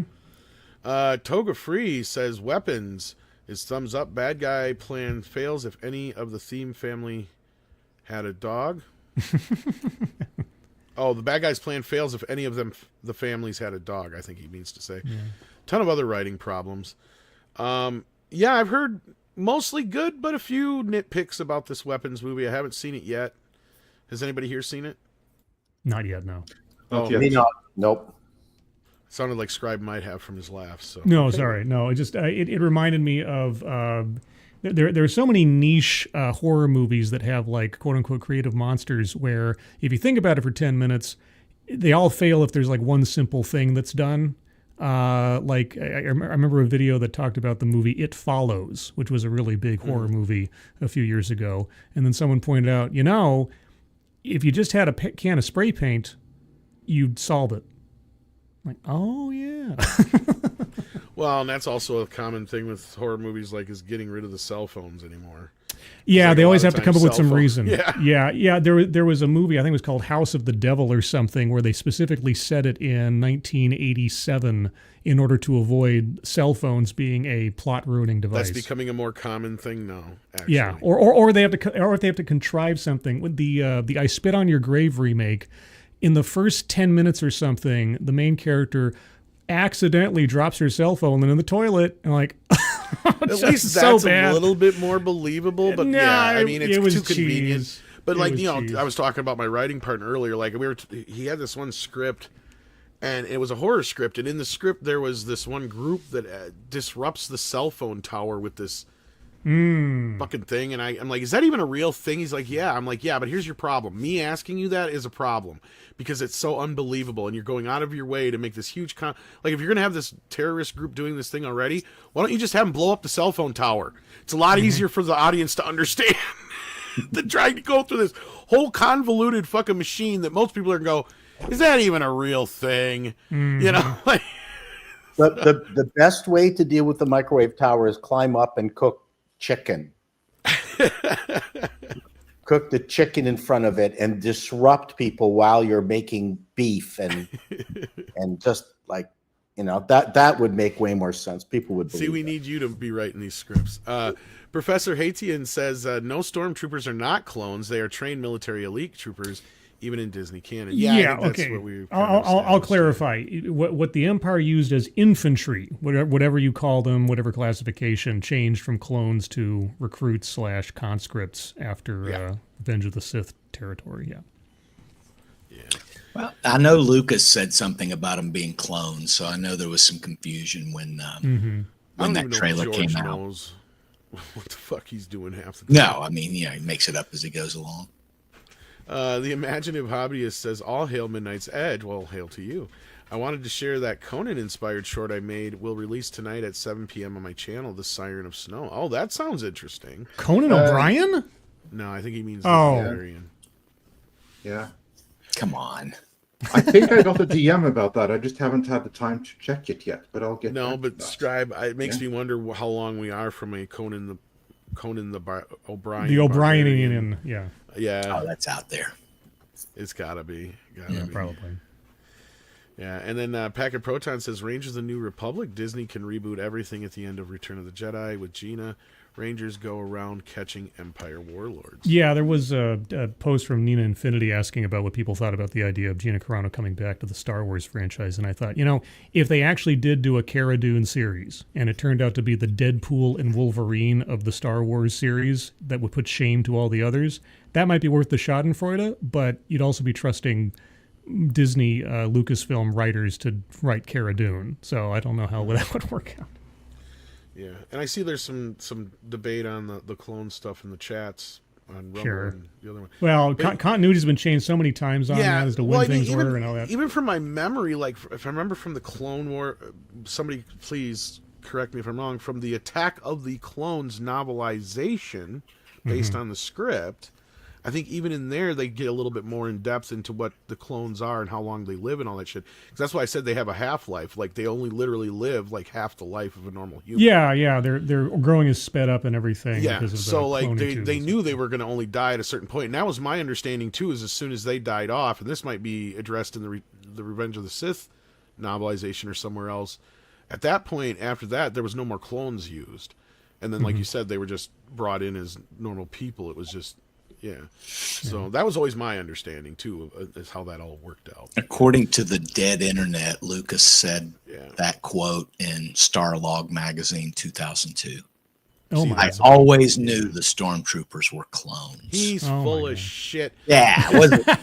I mean, come People would on. ask him about what the Clone Come Wars on. were, and my memory is that they were 2 or 3 different things at one point or another. That's the problem. The very fact that there's debate in the chat is the exact reason there was pushback on the trailer. That's all I'm saying. When that No, I agree with Force you. Awakens trailer hit, that's what the I agree that pushback there's was. enough ambiguity there and there's not enough nerd. It's too much homework for nerds to have to do if you don't have it right out there in the fucking movie. And this is why, to me, it's like if it's important information, it should be right there, right? You don't need to hide it somewhere, and that'll kind of maybe get us to the Alien topic, because that was what bothered me about Alien Covenant, is when you have 2 or 3 very important fucking scenes that should be in the goddamn movie that aren't, right? Like that to me is stupid. I shouldn't have to go on the internet and figure out what the fuck is going on. But or read a book or a comic book. I mean, it's cool to have as a expansion, as something is like, oh, I want to go back to that world and explore it some more. But like, yeah. Anyway, Semeno says there needs to be new leadership at Lucasfilm that is willing to decanonize these sequels and shows as needed to get back on track. Don't think that'll happen with Iger there. Honestly, I don't even think with a new leader anything will ever be decanonized. No, Nah. no. They may jump ahead in the timeline or jump so far back that they're all effectively irrelevant, but they won't decanonize them. No. And then we've got Bucky Cat, who says Jeremy from Quartering is talking about it. It's driven by UK law, but it's basically a data grab. Oh, okay. So this is a YouTube thing. Yeah. I was That's going to what say, it yeah, they get sounds all your like. data. Yeah. Yeah, that's Yeah. what it sounds like to me. This sounds like digital ID. Yeah, it's all wrapped in the won't somebody please think of the children security, preventing Yes. children from seeing naughty Use that things. as the but yeah. excuse. Yep, exactly. Yeah. And then DCB Titan says, I can see after Order 66 Palpatine being, wow, that was really effective. A little too effective. I don't want these liabilities around anymore. Exactly. Yes. Well, they're tied to too much bullshit. You're not wrong there. But speaking of being tied to bullshit, Uh-oh. and aliens, yeah, Sadie knows what I'm Oh. about to get into. Oh my gosh, I, mean, thought it's that a was a dog. sound effect. Come on. Even the dog knows. I watched the first episode this morning in preparation for today's show. So yes, Alien Earth. I watched I wanna an episode know. and a half. And Scribe watched an episode. I don't know if Andre or Chris did, and I know Paul. I haven't had time yet. My question is, as usual, were you planning on having any aliens in your alien show? You mean the quick little cuts to the full xenomorph weren't enough for you, Tom? Look, should I just let it all out? Hold it like Uh, this first. I got to leave soon. So how long are you going to take to let it all No, out? go ahead. Go ahead. Strive. Go Okay, ahead and give so your thoughts. here, so first off, there was a story, and this is from back in 2021, where Noah Hawley claims the upcoming Alien TV series is, quote, a story about inequality. And so I thought to myself, what are we going to get here? Now, I've only seen the first episode. Don't know where the rest of it goes. When I heard they were going to do an Alien Earth series, they would actually do this wasn't going to be like a popcorn movie kind of thing. They're going to try to drag out a narrative. My first thought was, well, if you want to do human drama around the Alien franchise or the aliens themselves, you would be wise to look back at the Dark Horse Comics runs of Aliens back in the 90s. There were a couple of series that I got really into back then, like Alien Rogue, and what was it called? Was Nest or something, or Bunker. Anyway, it's sort of like a zombie movie in the sense that the driving part of the story is the relationships and the quandaries the humans are in, with the aliens as sort of like the encroaching threat, or the mechanism by which the story is being driven, like Music of the Spears. If anybody wants to look up Music of the Spears for Alien, that was an interesting story. But anyway, so I thought, okay, that's what you'd have to do if you want to make it work. And you'd also have to appreciate the source material. And of course, this coming from back then in 2021, we heard about it, I thought, this is not going to go well. So anyway, I watched the first episode. Noah Hawley spends a lot of time in the first few minutes giving homage and praise to both the style and the look of the original Alien film. The sets are incredible as far as recreations of the original sets and the kinds of sets you'd see from the original film. Yeah. The camera work, the dual fade-ins of people's faces and such that you saw was, I think, a bit overdone, and I'm wondering how many of these stylistic homages are going to become old hat by the time the series is over with, because he keeps falling back on them. Not to give away too many spoilers, the concepts, the main driving concept of this is, what is humanity, I guess, because we have three different versions of people. We have cyborgs, we have synths, and we have hybrids, except that hybrids are just synths. And they haven't given us any reason to think they're anything other than synths. But we're focused on this synth. We've got children in adults' bodies. We've got different kinds of aliens. It's one big vehicle. On the synth thing, you know what the hybrids are? They're synths with emotions is what they are, Scribe. Well, no, they spend some time at the beginning telling us they don't have emotions because they don't have the biological reflexes of emotions. They kept asking the girl hybrids about. do, though. That's my point. The hybrids do. No, So they get better gas mileage. Well, no, they had that whole scene where they're sitting in front of her asking her about, did you feel anything? We've tried to simulate these emotions and things because, human bodies can produce these hormones, but your body doesn't produce them the same way. But she clearly is having emotions, and that's without well, giving is she away spoilers. the question is she having emotions? She has attachment to certain people. Well, that's the thing. Is it emotions or is it echoes of implanted memories? That's the thing. It's the difference between feeling. It's the difference between feeling that you want to do something versus remembering that you should feel like you want to do something. At least that's what I am projecting my own interpretation into it because the show is. And this is the problem with this fucking show right here. Okay, is that this should be a fucking Blade Runner show and not an Alien show? No, continue, please. Well, anyway, yeah. So as you say, a couple of things as I'm looking out for woke stuff.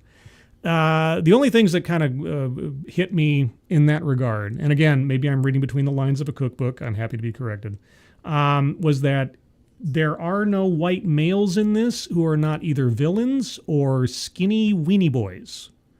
The main one of the main characters is a skinny weenie boy who is a very, very important character. I also noticed how at a certain point everybody else is wearing a helmet in a hazardous area, but he's not. For some reason, he took his helmet off. Trillionaire.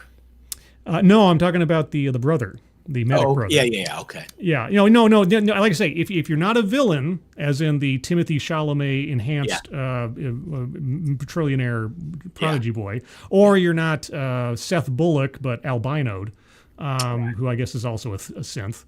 The only protagonist so far. That is a white male is a skinny weenie boy who might turn out to be the hero of the day. Well, one of the crew members on the ship, a couple of those guys were. I think Yeah, but they one. got murdered I pretty think quick. one. Well, that's true. No, you're right. Yeah, they were there for about 3 minutes. But and you got know, the murdered. Alien franchise has always been about the female protagonist. Yes, it's true, Fair and enough, that but didn't they bother even- me. Yeah, that But didn't they bother even me. made the main female protagonist in this very annoying. Yeah. Yeah, she is a bit ambitious, assertive, girl bossy-ish, and also how Yes. did the sword stick to her back when she was walking out in that one scene? That part I didn't Technology. quite. Magnetic. Yeah, I guess I don't so. fucking know. But no, I'm more. My major concern is that this is just a vehicle, literally in the sense of the spaceship, to deliver different kinds of aliens into the canon to fight. Now, I understand that if you listen to the dialogue in Aliens, which I have made my avatar to resemble slightly, I just want to show that.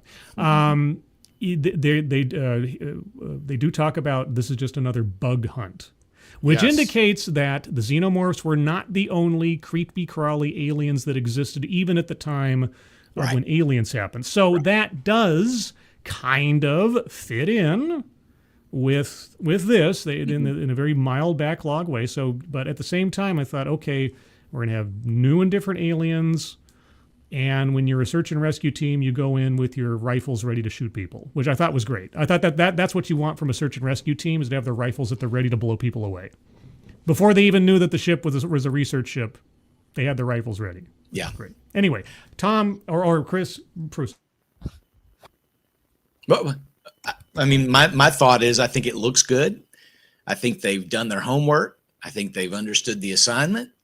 I'm going to give it the full season. It hasn't done anything to make me want to tap out yet. I'd get Tom's thoughts about it being more about robots, synths, androids, et cetera, than the actual aliens themselves. But you know, as Scribe points out, there were multiple aliens on that ship, and to me, I'm just kind of fascinated with. I mean, look, I've got the Aliens comics collection, the original years, the Aliens versus Predator, the Predator. These are the Dark Horse collections, by the way. Yes, Dark Horse is the best.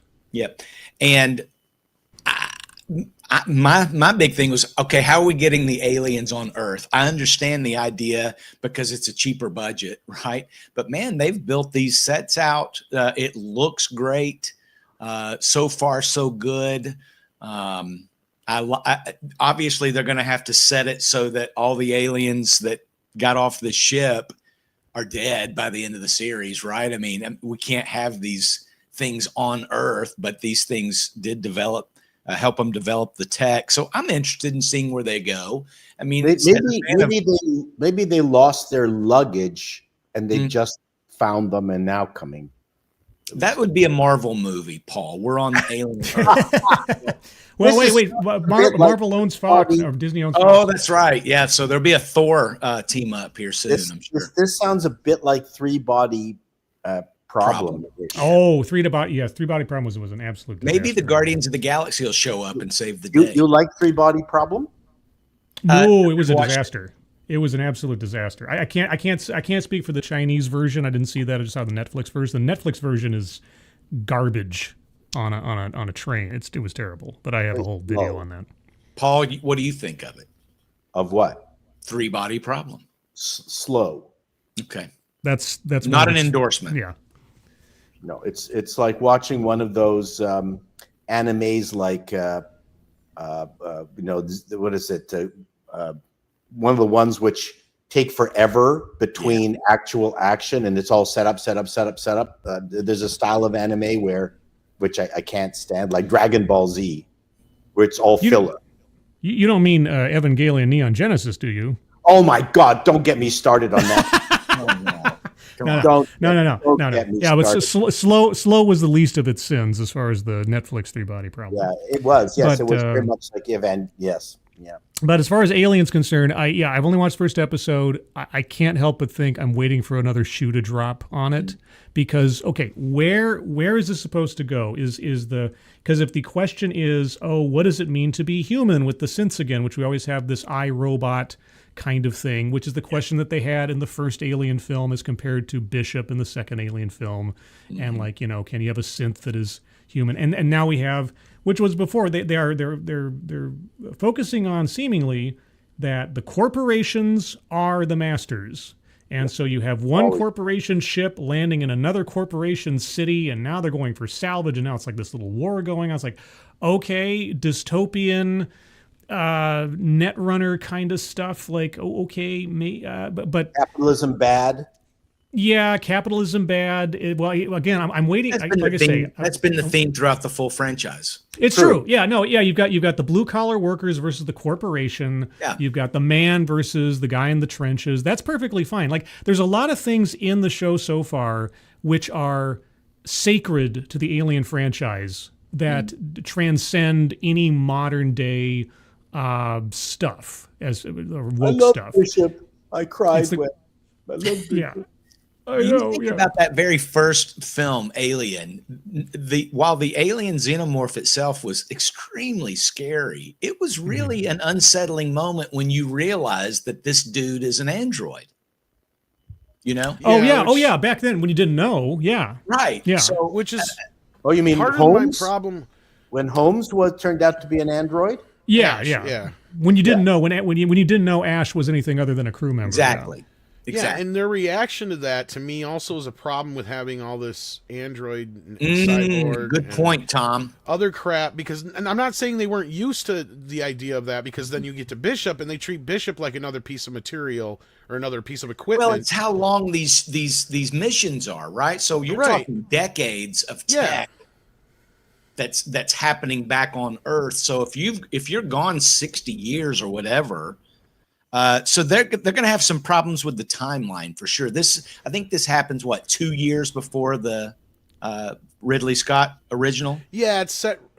I can't remember when it's set compared to Romulus. 2120 was the year. Which is, I don't get this. How come? So the aliens were around before Alien.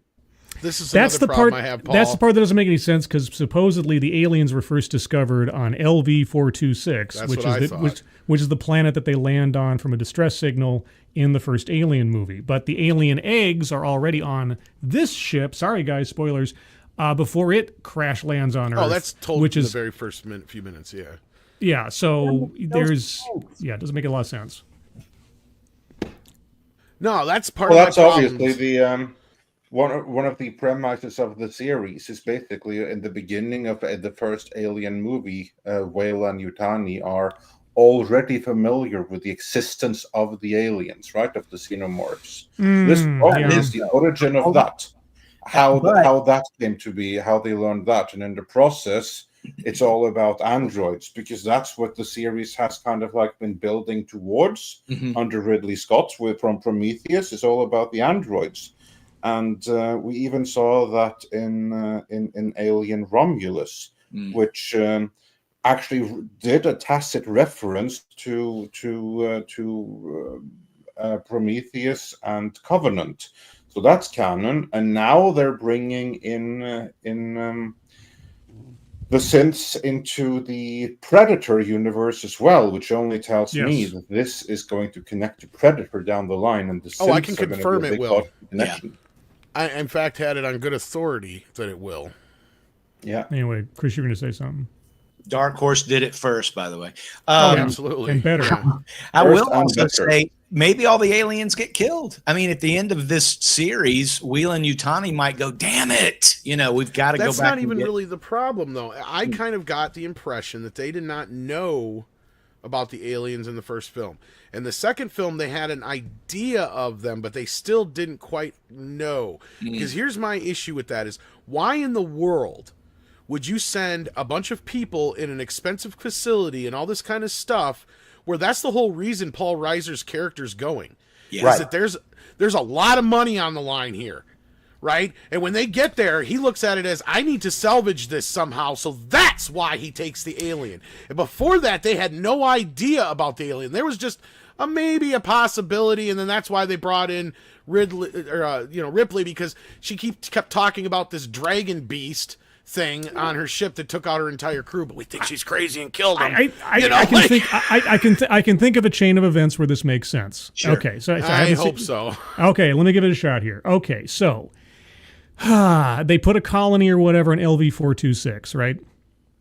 Okay, and they do find something They don't find the main hive or anything else, and they put them back on this ship. This ship crash lands, and so they have registration of these creatures. The lady that was on there poking around with them, our little, Dr. Frankenstein, was all excited about them. And then the ship crashes. The actual alien xenomorph, to be clear, the xenomorph samples get destroyed and or killed in the course of this story. And so Weyland-Yutani goes like, okay, well, we need to get any ship that we have nearby to go back there to get samples of what we need. And that's when they redirect a mining ship, which isn't even equipped for this kind of thing, at the last second to go there. That's Ripley's ship, on the hopes that something's going to happen. They're going to bring something back or something will happen, whatever. And then, of course, that goes astray when the Nostromo gets blown up. And so then in Aliens, it's the third attempt at what they've already done twice, except they sent now, why they would send a colony there is because they just wanted to sacrifice those people for the sake of breeding those aliens, I guess. So it could all still kind of make sense, because the question always was in the first movie, why would you send a mining ship to do a rescue operation at this place, or to go to this particular planet out of the blue and check it out?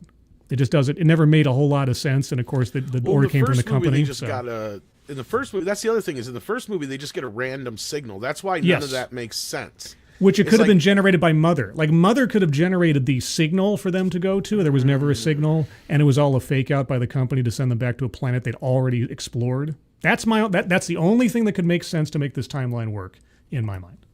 That's really pushing. But then we also get introduced to 3 other companies in this show too, I guess. Yeah, Prodigy and something else. And because there's 4 companies that run the entire world, I guess. Basically. Yeah, there's a big exposition dump at the beginning of the first episode, which tells us the state of the world. And look, I know you got to go. Perfect Paul, cyberpunk future, basically. And I know Scribe's got to go, but look, I agree with you. Like, the aesthetics of this, the look, the sets, all that stuff looks beautiful. I have zero problems with introducing new creepy crawly aliens, because it's called Alien, right? Anything from outside our Earth is an alien. I agree with you there. But my issue is, why is this all about the fucking cyborgs, androids, whatever the fuck you want to call them, when it's like Ridley Scott clearly just wanted to make more fucking Blade Runner movies, and for some reason he didn't. I don't understand this, and I'll never understand this, because instead he came in and pissed all over the Alien franchise, and now it's this convoluted mess. So any general audience member going into this is going to go, what the fuck is this shit? I tuned in to see aliens and fucking military guys coming in blowing them up. Like, what the fuck is this? Like, the last few movies has been nothing but fucking gay robots in space. Yeah. And now this is just more gay robots in space. And I'm getting so sick and fucking tired of it, only this is on Earth, right? And look, this whole idea of questioning humanity and all that kind of crap, leave that crap for Blade Runner. That's what I loved about the simplicity of Alien and Aliens, is that they were bugs. They were perfectly created killing machines. They use the host of whatever they're supposed to kill or something from that planet so that they can adapt, and then they go and they kill. That's what they fucking do, and they reproduce. That's it. They're just like Jaws, right? Like they're just a monster. And that's the beauty of it. That's the simplicity of it. You don't need to get into this whole like humanity bullshit about it all. Right? Like, that is so fucking stupid. It's just simple. Why can't we just keep getting back to that? That's what Blomkamp's Aliens was going to be, getting us back to aliens. Yeah. Because James Cameron, for better or worse, knew what this franchise should be. Because you can only do Alien once. And once you've done it, it's over. Because once that's done with, you got to build on this somehow. We should be at this place, and this is the same fucking problem with Jurassic Park and all these other things. We should be at this place right now, Terminator's another one, where it's in the future, and it's about other animals and things getting hybrid with the fucking aliens, and these guys having to go out and kill them, and Utani's maybe doing all these experiments and shit, right? That's what this shit should be about. Absolutely. Who fucking cares about the goddamn robots? They're just another piece of machinery. Maybe it'll get into sort of the malfeasance of Weyland-Yutani and the things that are going on. If it explores that, then this might be a win. Guys, you just can't have Mahershala Ali in leather blowing away aliens. It can't be that simple. It can be. It can be that simple. All right. Damn it. All right. A bug hunt or a Starship Trooper. No, and this whole thing matters. Went downhill with fucking Prometheus and Ridley Scott's fucking notion of trying to make this into something much more than it is, because he was so butthurt that everybody loved Aliens and that wasn't his movie. Yep. His movie was Alien. I'm sorry, you did Halloween in space, and you even admitted that. So James Cameron came in and he added some steroids to your idea. So fucking what? Embrace that. Yeah. Anyway, Alan, Sorry, I had to let that out. Yeah, James Cameron's idea was, again, these things are kind of frozen in a stasis position and don't go to the fucking planet. Like, stay away. Don't go there. Yeah. And then as soon as you go there, all hell is going to break loose. That's it. It's pretty simple. Don't be stupid. And that's the beauty of the two movies. Is the first one was accidental, don't be stupid, and then the second one was they were stupid on purpose, and they got punished. They're beautiful, two beautiful bookend movies. I agree with you, Paul. And at that point, that's where you build on that. You don't keep creating this stupidity and this endless notion of trying to. Yeah, they're not. Yeah, they are perfect. The perfect monster. You leave them alone on the planet. They just stay there. They're not going to die, and they're just waiting. Yeah, don't go there. Like I said, they're just, and they work every time. And the beauty of it is, they can mate with anything. And that's the other thing that I hated about the last couple movies with this idea of trying to make human alien hybrids, because it's like, hello, McFly, are you home? The xenomorph is already a human alien hybrid. Yeah. Duh. That's what it looks like when it is a hybrid with a human. Like, that's what I loved about Alien 3. That's one of the only good things about Alien 3 is that Fincher goes, what if we combine this thing with something else? And that's how we got the bull alien, which actually started out as the dog alien. Yep. Or vice versa. But it started out as the bull alien and ended up becoming the dog alien. But dog alien, yep. Yep. And all the toys that I have of the gorilla alien and the what was the other one? Oh, the scorpion alien. Oh man, the animated show aliens we never got. Yeah. All right. Anyway, Joss Whedon screwed it up for everybody, didn't he? Yeah, I think so. Whedon, I mean, I said Whedon. Yeah, Whalen. Well, Whalen Utani. What? Is looking Joss Whedon, you nanny. Oh my god! You bring up Alien 4. At least that was more of an alien film than half the other ones we've got, or all the other ones we've gotten since. Actually, well, to a degree, I just couldn't stand the practical effects at the end. Ugh. Well, the human alien hybrid is the worst part of that movie, absolutely, and the stupid idea of cloning Ripley. Yeah. But then that movie also has an android problem. See, that's the thing. Like, some of these movies that, and that's what they brought back again in Alien Romulus, amazingly. Is it? Yeah. See, I haven't seen Romulus yet. You have, Andre, and you said yourself you were one of the people who didn't like it. Yeah, my initial reaction was very negative, but I've warmed up to it a little bit. What do you like about it? I have to depart, guys. Sorry, I apologize. I have to split. Take care, Scribe. Check out Scribe's channel. Yep, everybody have a good Wednesday and a good rest of the week. Well, what? I have to do what now before I leave? No, yeah. Jeez, what are the requirements for exit out of here? All right, well, bye, Paul. It's in the contract. Andre, Tom, everybody in the chat, and I'll see you on Friday. See you, Scribe. See ya. Bye, guys. Take care. And Paul, what do you like about it, Andre? I got to go too. Oh, Paul. Plug your business. Watch my LA Fires appalling news video today. It's out today. All right, sounds good. I do some more research, more than other people do, just for the jokes. that matters. Take care. It's all for a good cause, so it's fine. Bye, everyone. Take care. So yeah, Chris, you were asking Andre what he liked about Romulus. Yeah. What have you warmed up about it? Does it sort of tie together all the other movies?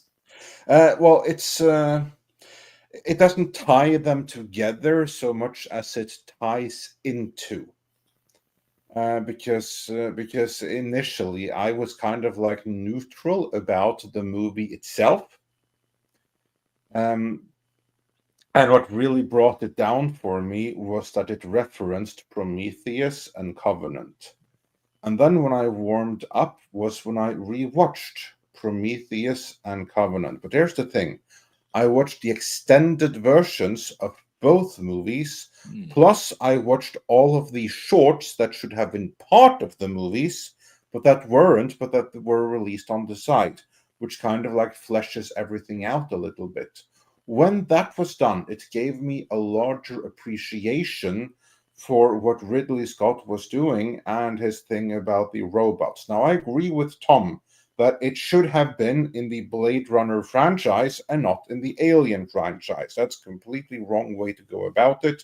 And if Ridley Scott is so obsessed with robots, then Blade Runner is absolutely what he needed to follow that up with, and not Alien. But given that he did, and when I saw that some of my major reservations with Prometheus were based on a slight misunderstanding, which was removed by the more extended versions, then I didn't mind what he was doing so much, and then Romulus referencing what Scott was doing didn't bother me nearly as much.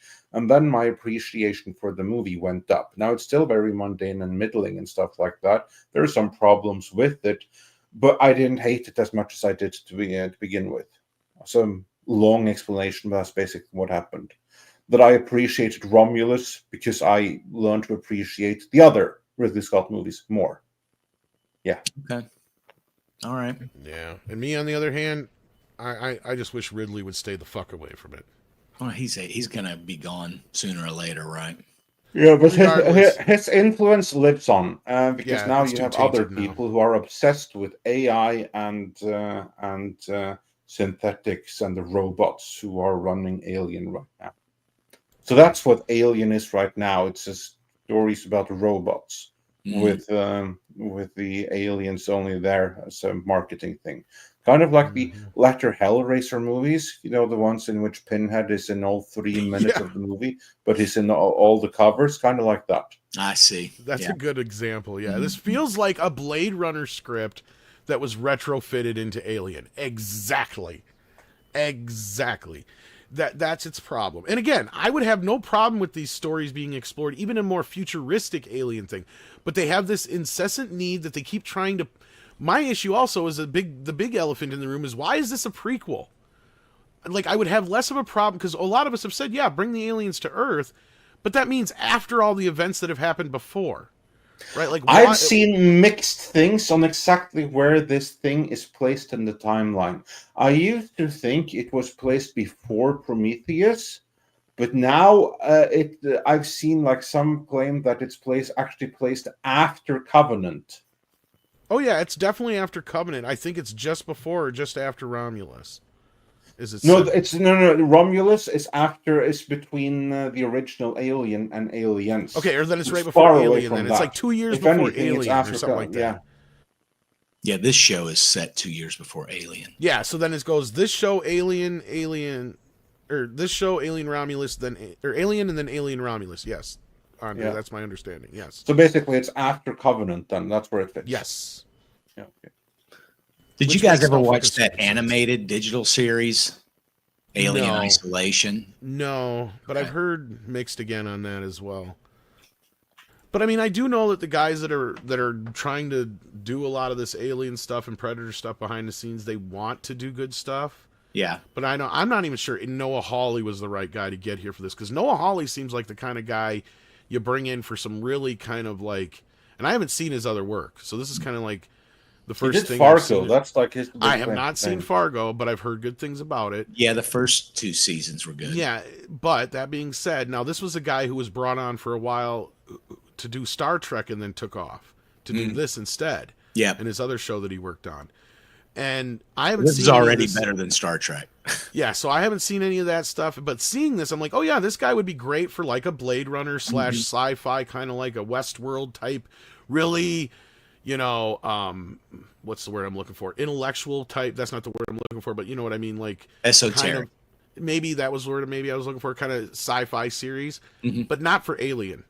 Like, just Well, it's I just mean, not- you got to take the work that's offered, right? I mean, if they're not no, but gonna if do it- anything, I'm looking at this going, okay, with the way that this guy is paying homage to the original Alien, with all the computers and the aesthetics of the ships and stuff, I wish he would have got to make Star Trek, because I feel like he probably would have been a little bit more retro futurist with Star Trek and actually taken it back to the more thinking man's fucking Star Trek, because that's what this guy's doing with the wrong franchise.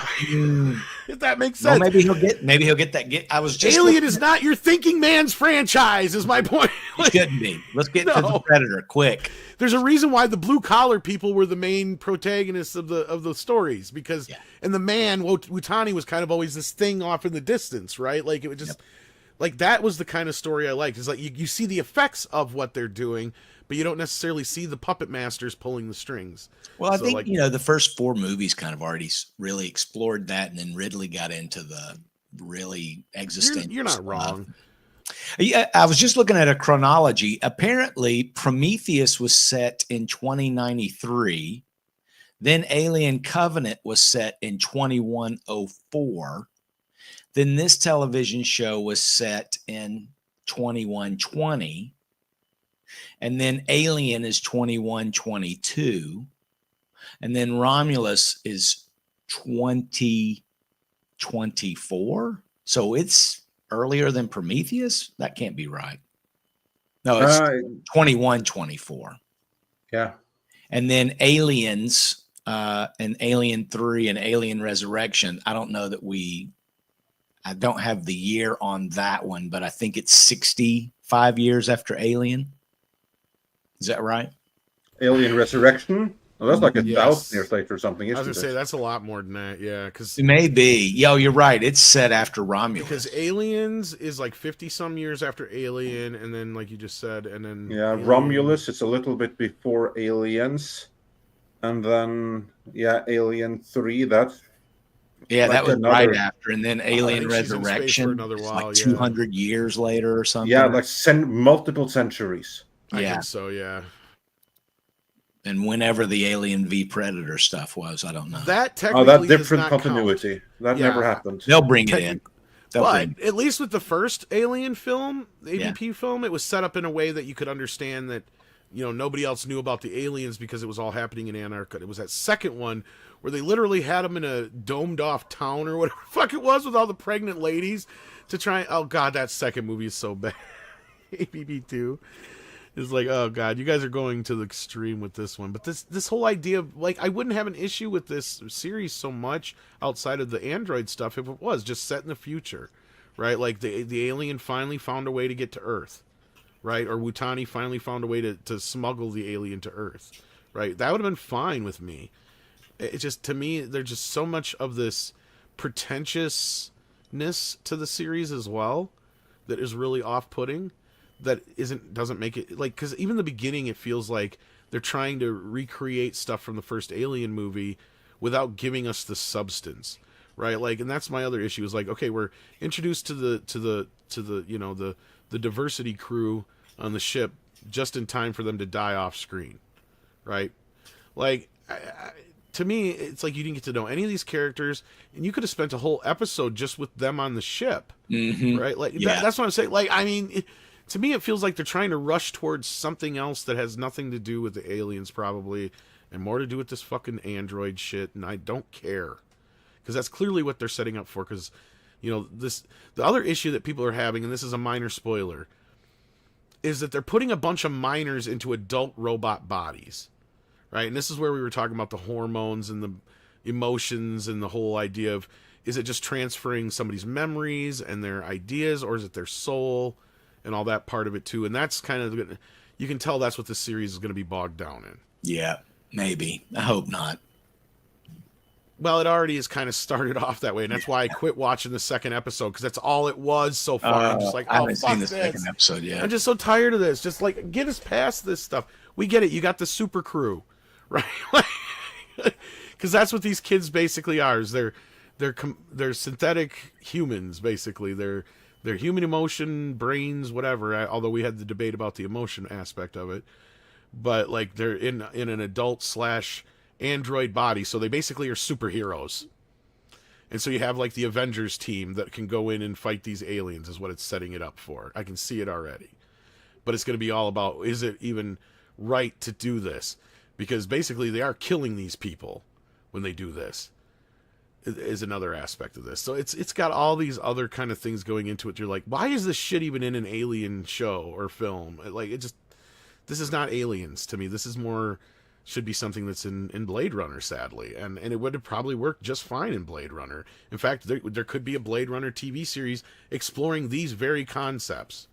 Because that's kind of what's set up at the end of Blade Runner 2049, right? And we are actually getting a Blade Runner TV series. So the question now remains, which Blade Runner will be more Blade Runner? The Blade Runner series from Amazon or Alien Earth on Hulu and Disney Plus?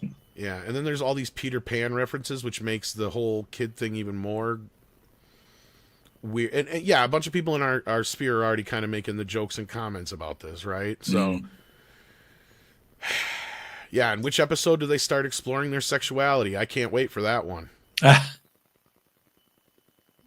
yeah, these are all like 10, 11, 12-year-old kids, mind you. They're all baseline gay or baseline bi. And that's the other thing is you got a bunch of people going out there saying, oh, that's the other bit of thing that's going on with this right now, is you have a bunch of commentators and people out there saying, oh, that this thing is the Alien franchise has always been gay-coded, and this series really leans into that with the transhumanism and the trans allegory, of course. Yeah. It's like, oh, for fuck's sake. Yeah. On that note. Yeah, let's get into our super chats here. More True Rilio. I think it's Trilio. Sorry, Mario Trujillo. Mario Trujillo. I can't Mario fucking Trujillo. speak or read when they do this to these things. Tom Rant. We need a good Tom Rant. It's been too long. Well, hopefully you got your $5 worth, Mario. Got your dose. Yeah. Hyperguyver2 says, if you think the YouTube ID check is bad, look up the COSA and Screen Acts. Hope SCOTUS strikes them down as 1A and 4A violations. Oh, goody. More. Ditto. So do you know what these are? I've heard of them, yeah. Okay. DCB Titan says, I thought in Aliens Bug Hunt reference or referred to trying to find a system problem in their communications, but the Colonel Marines get sent because maybe there was an attack and have to deal with the pirates. Yeah, we're stretching the lore a little bit here. I guess so. And then Tennille's been a member for 45 months, says, can we kidnap Paul into the next member stream and subject the hooligan to a bad joke struggle session? Then again, try to do something with that this weekend. Yeah, I'm no better since my own joke is only half complete. I'll get coffee and try again. Member for 45 months. My goodness. Yeah. And I will try and see if I can pull Paul in for a member chat stream. Yeah. We'll see. We'll try for that. The weekends are Make usually up difficult. for the delay. But yeah. So, and that's usually when we have, but we do need to do a member stream. So yeah. Exactly. Grimzilla says Ridley refuses to admit aliens exist. I know. And he's the one who killed the Blomkamp story. Jason Webster says, I just finished watching Defects, a K-drama, The Defects, and I enjoyed it. The story was original and great performances, and the performances were great. The Defects, huh? Cool. So there's another one. Tennille says, Prodigy, Polygamy, Sodomy, LLC, and Wayland Yutani. Probably. I don't even know if they named the other two or three companies. I was trying to remember. Because we know, yeah, Wayland and Prodigy, and I don't even think they mentioned Sodomy LLC. Somehow I doubt that's the name of it. Polygamy. Well, is that not what BlackRock is? Yeah, more Glamora. Yeah. Oh, shit. Polygamy, though, that reminds me of the King of the Hill episode.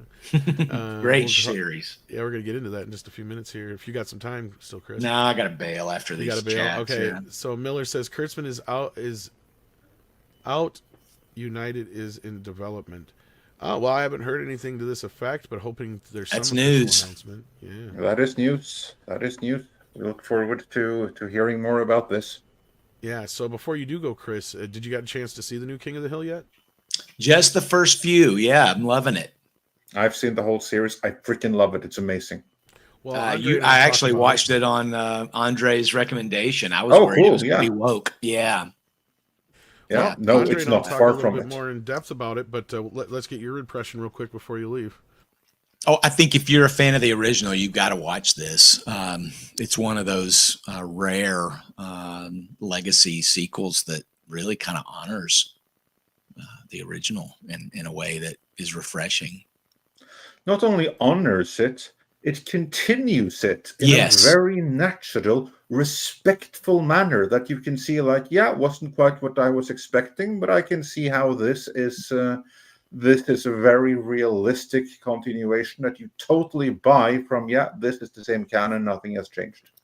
That's really how it felt. It kind of reminded me. I don't know if you guys saw when Roseanne came back before she got fired off of her Legacy sequel series, which was the same kind of flavor, very right vibes and everything, very respectful of everything that had come before, and just carried it on in a way that Well, made perfect except for those sense. few seasons that they ignored, but yeah.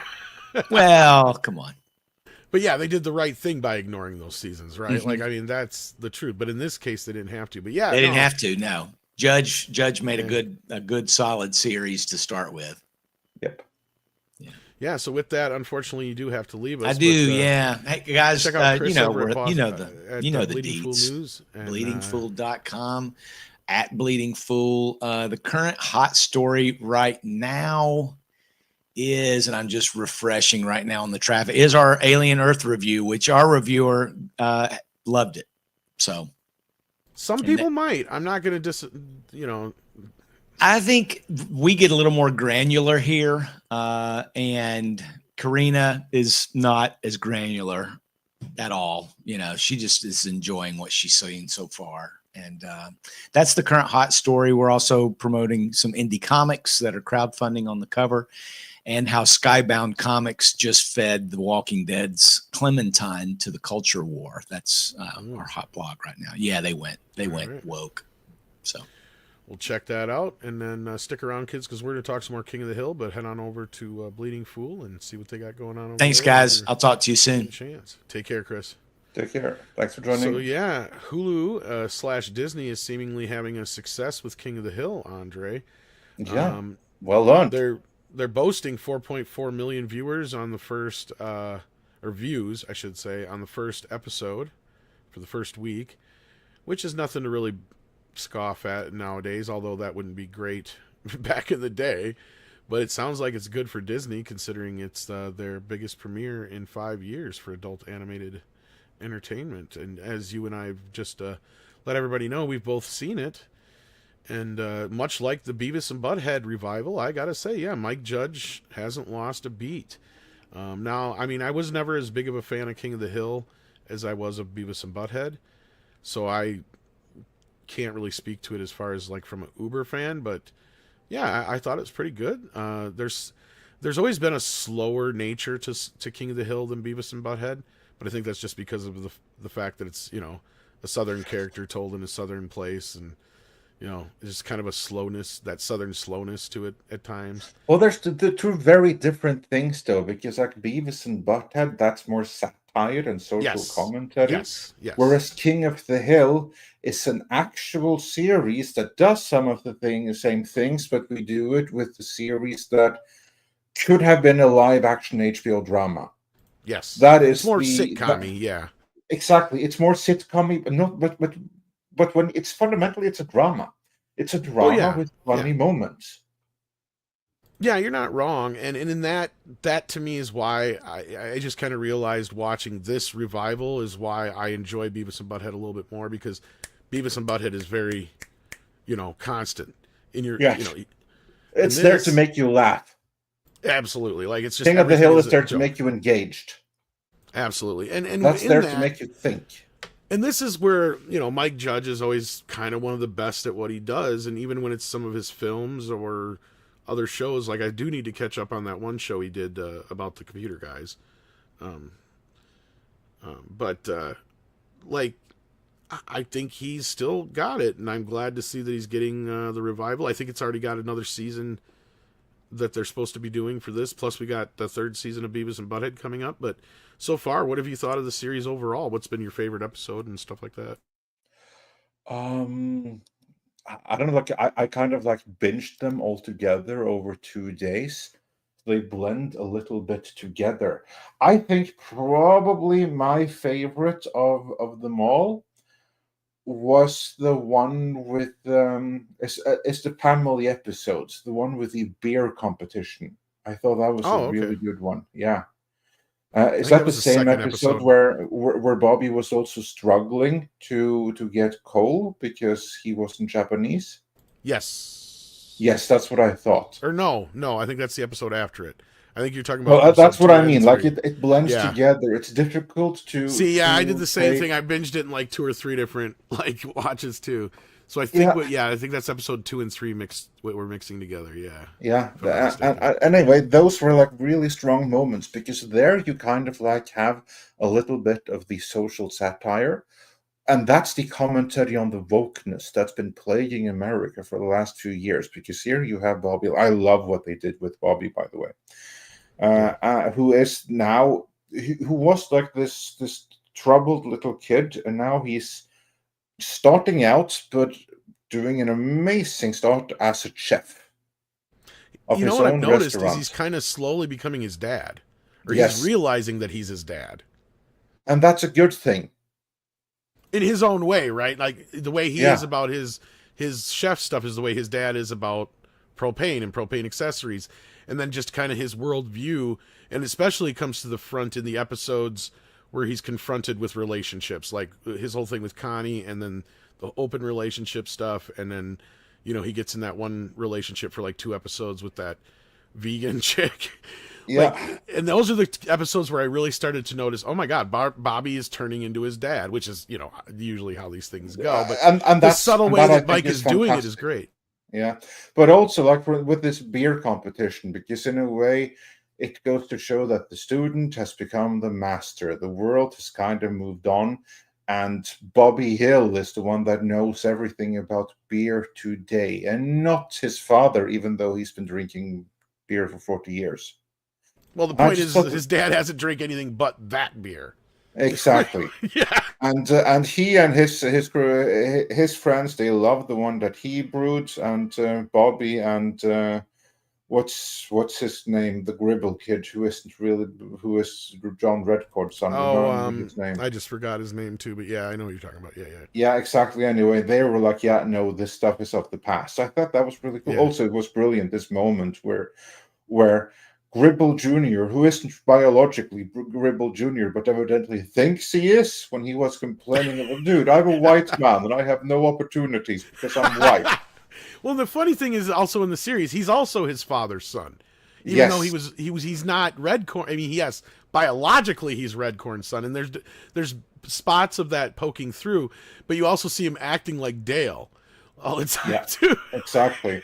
I just love like when, because again, this doesn't make any sense for those who haven't seen the episode, but there's a moment where basically Redcorn / Joseph, Gribble yeah. Jr. Joseph, thank you, Joseph is, and he's obviously he's half Native American, so he's quite Right. dark skinned, and he is then in the kitchen at Bobby's restaurant, and he is complaining in front of the Mexican chef how difficult life is for him as a white man.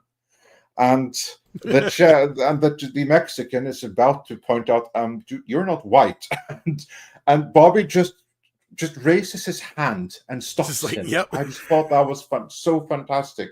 Again, he's becoming his father. Like his father always knew what was going on, but he never told Dale. He always stopped everyone else from talking about it. Now you have Bobby doing the same thing, Yep. letting Yeah. Joseph live the lie. Yeah, and I think as the series will go on, we'll start seeing Bobby take more of the same kind of similar role that Hank kind of did in the earlier shows, or in the original show, where he was kind of always, even though he was somebody who liked to keep to himself and do his own things, the rest of the world just seemed to happen to him, and he always had to seem to kind of get involved in some way, shape, or form, right? Like that was kind of always the gimmick of the show. Yeah. And they're doing it here, but I eventually will see it probably kind of pass the torch over to Bobby eventually, is what I think is going to happen. And I think that's kind of more and more we're getting in with Hank and his whole idea of like, what do we do with ourselves now that we're retired, and it's really great. Like it does a good job of making each episode. I did notice that even though we watched them, they are kind of feel like they're all go together.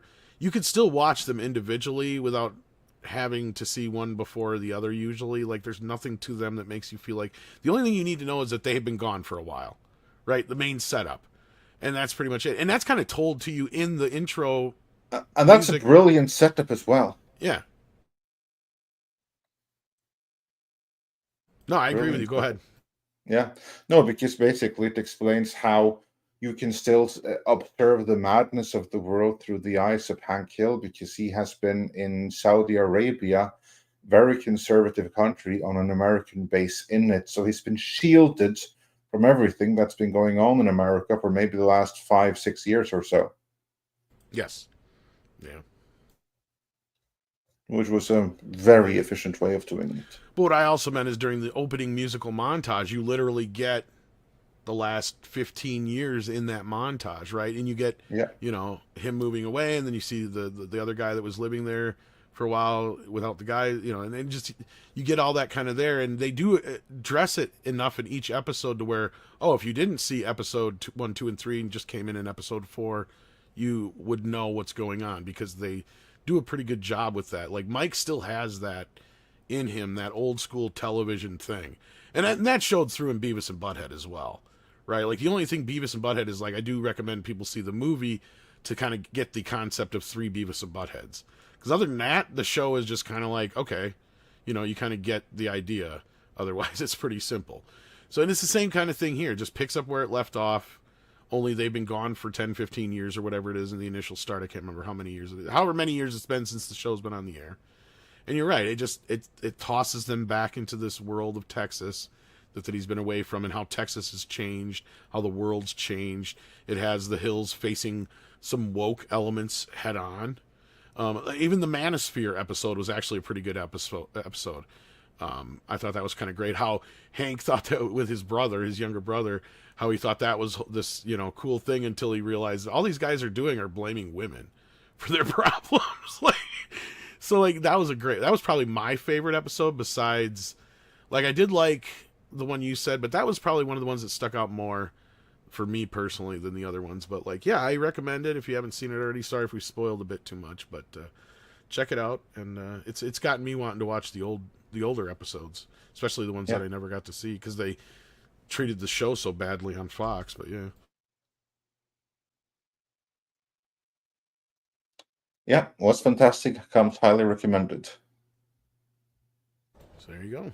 And other than that, there was one little bit of news, and this we did talk about last night, but I know you had a few things you might wanted to say about it. About Jerry Bruckheimer supposedly talking to Johnny Depp about Jack Sparrow's return, and he says if he likes the way the part's written, I think he would do it. So here we go. We got more talk again, more solid talk on Pirates 6. So what's your reaction to this, Andre? Honestly, I'm kind of surprised that it hasn't happened already. And this is what I've been saying ever since the trial, that Johnny Depp, he loves that role. And he said that he would never work for Disney again. But it's a different Disney now. All the people that were involved in his firing, they're long since gone. Every last one of them, more or less. More or less. I mean, there's like a couple who are still there, but all the people directly involved are gone from the company. The one who isn't gone is Jerry Bruckheimer. And that's the one that Johnny Depp would be working with most directly. If Bruckheimer says, hey, we got a Disney paycheck to do another Pirates, let's bring back Jack Sparrow, Johnny Depp's going to be there. I said that the whole time. If anything, I'm surprised it hasn't happened already. And it's overdue. Yeah, no, I wouldn't be surprised either. I know we all speculated on this for a while now. And Jerry talked at his, in his trial on video, so at least he's friendly with Jerry. We know that. And that being the bridge here, I'm sure that Johnny's going to get a real nice fat payday. And this is kind of what Johnny needs to kind of resurrect his career. It's kind of like the Gina Carano thing, right? Regardless of what happened with the whole trial with Johnny, he still hasn't been in a major motion picture since his quote-unquote cancellation.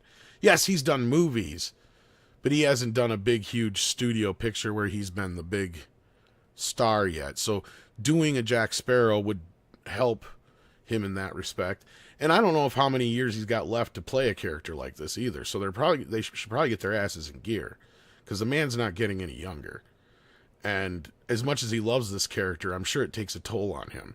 Oh, for sure, yeah. As we were talking last night, I mean, he does a lot of his own stunts. And when I talk about stunts, I'm not talking about like jumping from, a ship into the water or whatever, from an explosion from a Cannonball or something like that. I'm talking about like his just shtick in general. Like it takes some doing. Because I remember like was it the first one or the second one where he's like walking off the front of the boat onto the pier as the boat's sinking. Like, that's basically a stunt, right? Like, I mean, yes, the boat is controlled and it has like a mechanism, but he's still doing that, and he's literally stepping from that top of that boat onto the pier, and if it's just off by a little bit, he could go tumbling or get hurt or worse, and like, so he does a lot of that kind of crap just in his character, right? So I mean, I'm sure he's getting a little old to be doing a lot of that kind of crap. So we'll have to see how many he signs up for. But I would think he at least has one more in him. And if he's going to pass the torch, they should do like a long lost son or something like that, maybe. I see no reason to touch that to pass the torch. There's no torch to pass. There is only Jack Sparrow. There's not going to be a Jack Sparrow the Son or anything else like Jack Sparrow. It's not going to happen. It's Jack Sparrow. Johnny Depp is Jack Sparrow, and it ends with him. There ain't no torch to pass. It's a matter of giving him an opportunity to sail into the sunset. And that's it. That Disney won't see it that way. They won't see it that way, and they're happy to try to do something, and it's going to fail. It's going to fail every bit as badly as all the attempts Blake Edwards did to try to reboot the Pink Panther without Peter Sellers. He tried it twice and he failed twice. Here's the only thing I'll push against that with. The difference here is the Pirates of the Caribbean franchise has been built on family, right? Like we've met both of, like his parent, his dad, his grandparent, and isn't there a whole thing with like Orlando Bloom and him having a son and all that kind of stuff? So it would not surprise me and they were trying to make Margot Robbie his daughter at one point, remember? And I think that version's dead now. Yeah. But I think there could be a plausibility because of this whole lineage of a family thing. And who's to say somebody like Timothée Chalamet couldn't be his long lost son? And him having like the next movie or so passing the torch off. I could see that if you get the right person. Well, I can see them doing it, and I can see it failing. Because I do see it failing in most attempts, but I could see it work if you got the right individual to take it on. And then that way you can still bring Johnny back in like cameo roles in the future, but he's not expected to carry the grand weight of it all. Yeah, we'll see. But first they have to make this one thing, which they should have done a long time ago. Oh, I agree with you. This should be 8th or 9th movie by now, but yeah. But I'm not surprised by it. It was probably inevitable. So, with that, Tennille says, Andre, it's called Stockholm Syndrome. Yes, that is correct. And then Jason Webster says, The Defects is about 4 teens whom seek revenge against their adoptive parents and the adoption agency whom deem them defects and expendable. Sounds like a twist on like Suicide Squad kind of thing almost. And then Bucky Cat says, Chatto left. Dang it. Did you guys see where Karens are complaining about Yoda statue outside a store in Jonesboro, Tennessee? No, this is news to me. Why would they care? But I'm sure it's going to show up on appalling news before long. Okay, evidently controversy surrounding Jonesburg statue. Local controversy surrounding placement. Okay. They don't actually give me any info. Okay, it's a video. We'll see what this says here. It's 30 seconds, so. Let me see here. Oh, I gotta have audio. Here we go.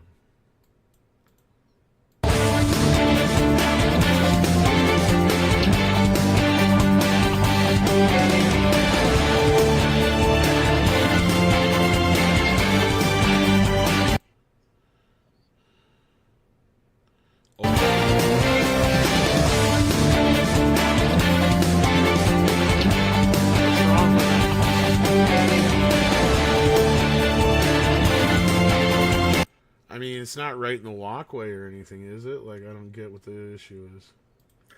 Yeah, I don't quite see the problem. Yeah, I don't get it. Yeah, well, we haven't seen the full story, Yeah, I guess that's. so we'll have to get back to that if anything. Yeah. Something about the zoning commission. He received permission, and okay, so. Yeah. Well, this is something we have to do research on. We can't just take that on the fly. Ethereal Warrior says Alien 2122, Aliens 2179, Alien Earth 2190. It's too confusing. Mike and Ayers says happy cancelversary to Acolyte. Oh yeah, that's about 1 year ago. That's true. And then Jason Webster says Alien Covenant was an abomination. I agree. I saw that movie the same day I saw Guardians of the Galaxy Volume 2. So The problem is that like half the movie is not in the movie. I mean, they did so many shorts and stuff like that on YouTube that they expected you to go and check out first. And when you've seen all of that, then the movie actually becomes better. So that was a really shitty idea to take parts of the movie out of the movie and use them for the marketing campaign. That was completely ridiculous. At the same time, I would argue it only helps so far because the movie is still just a bad remake of the first movie. In the end. It really is. It's just... anyway. Jesus Davila says, if you guys could make a new alien creature, not the Aliens franchise, what would you create? Well, I mean, you have your basic, like, standard aliens, or you have something like that. I mean, there's all kinds of places you could go, but I mean, what would you compare it to? I mean, if it's an alien, you wouldn't say, well, I'd have like a shark creature, right? Because that's Earth-based. Why would you do that? Like, I don't know. I kind of like the idea of what we have out there as far as the basic Spielberg kind of like Close Encounters alien or the Aliens. I think both capture kind of a good. I'm not a big fan of like the squid aliens from like like Lovecraftian type shit, the spaghetti monsters and all that kind of business. Not a big fan of that kind of shit. But the basic stuff I'm pretty much cool with. So I don't know if I'd really have an idea for one. Do you, Andre, by chance have an idea for an alien creature? Yes. Okay. I do. Most planets in the universe aren't Terran planets, as in they're not planets that you can walk on, but they're gaseous planets like Saturn, like Jupiter, where there's no solid atmosphere. It's just gas that gets more and more dense, right? So a gaseous alien, kind of like a Medusa, but that flows around in the gaseous clouds, something that's native to gas. Okay. Yeah, you haven't seen too much of that now, have you? That'd be Not proper really. alien. Or like what kind of a creature would have to be to be able to survive that sort of atmosphere might also be an interesting idea. Yeah, exactly. Like, I mean, maybe not such a gaseous creature, but like would it be like it would have obviously strange breathing unlike ours, right? Like probably have a gill system of some sort. And then its skin would probably have to be a little bit more dense to handle. Yeah, like you could just think of all these like little different. Yeah, exactly. You can start with that. Yeah. Begin with this is the environment it's from. Now, how would it look? What would be suitable for that environment? Yeah, I wouldn't want to go with a cloud necessarily, but yeah, I hear you. Yeah, make it alien. Do it proper. Yeah. That's why I liked the alien design of it being just basically like bug-like. I mean, it just that whole thing just kind of it works with our human instinct to reject. It just works so well. Numbers and Whiskey says, "How can you explore other without the self?"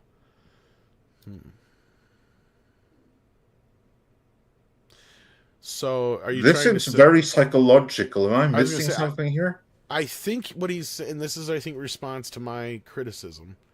So I think what Numbers and Whiskey is trying to ask here, please correct me if I'm wrong, is that because my whole bitch was we don't need to explore ourselves. Let's just have fun with the aliens.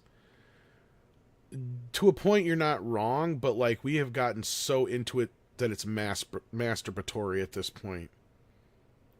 And almost literally when you get to like the flute scene in fucking Covenant or whatever. Like it's just gotten too much. To where it feels like the robots in Alien and Aliens kind of feel like, oh, they're robots. Weird, cool. All right. That you don't see that very often. That's kind of the way everybody treats them, right? Or they're scared of them like with Ash, right? Because they're not sure what he's capable of.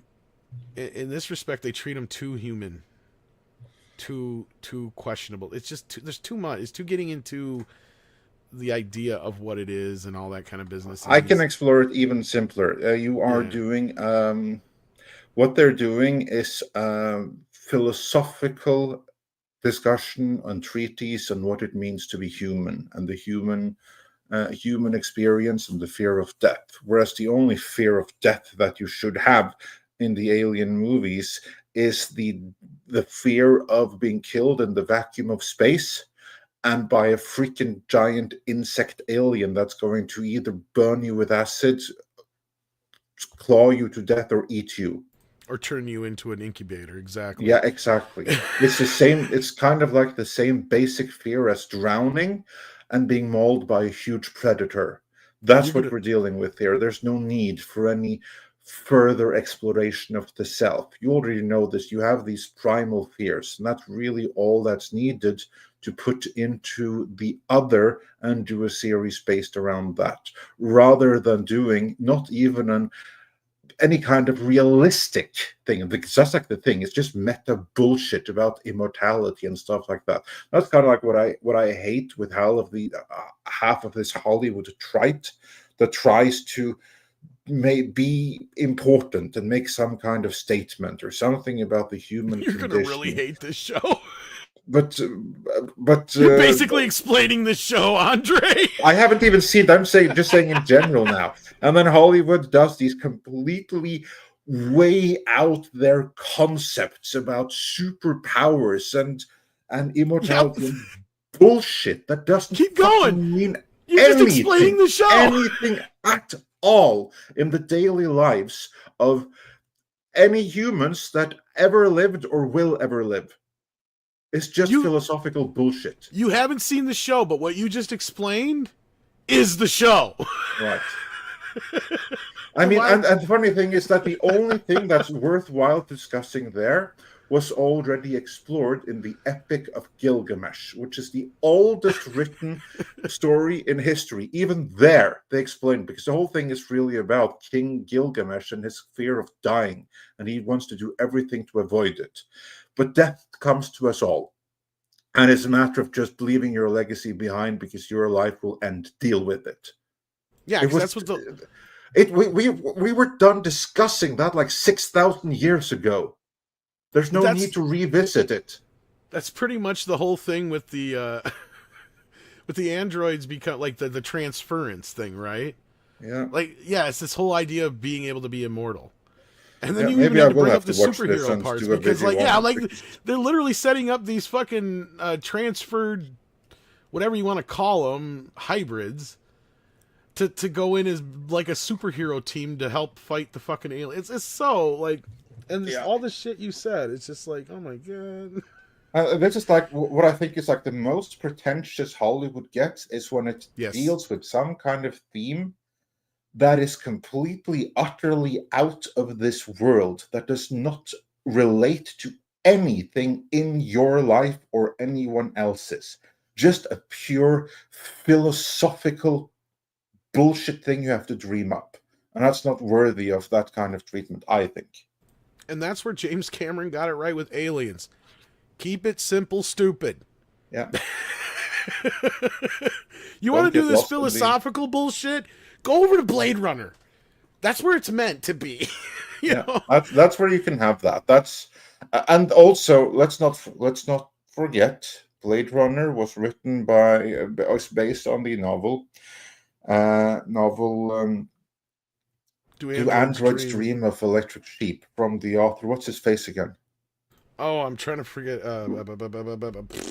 Chat, help me out. Who wrote Yeah, I know. I'm trying to think of it now too. the author of Philip K. Do Dick. Androids? Thank you. Philip K. Dick. Preston. Thank you.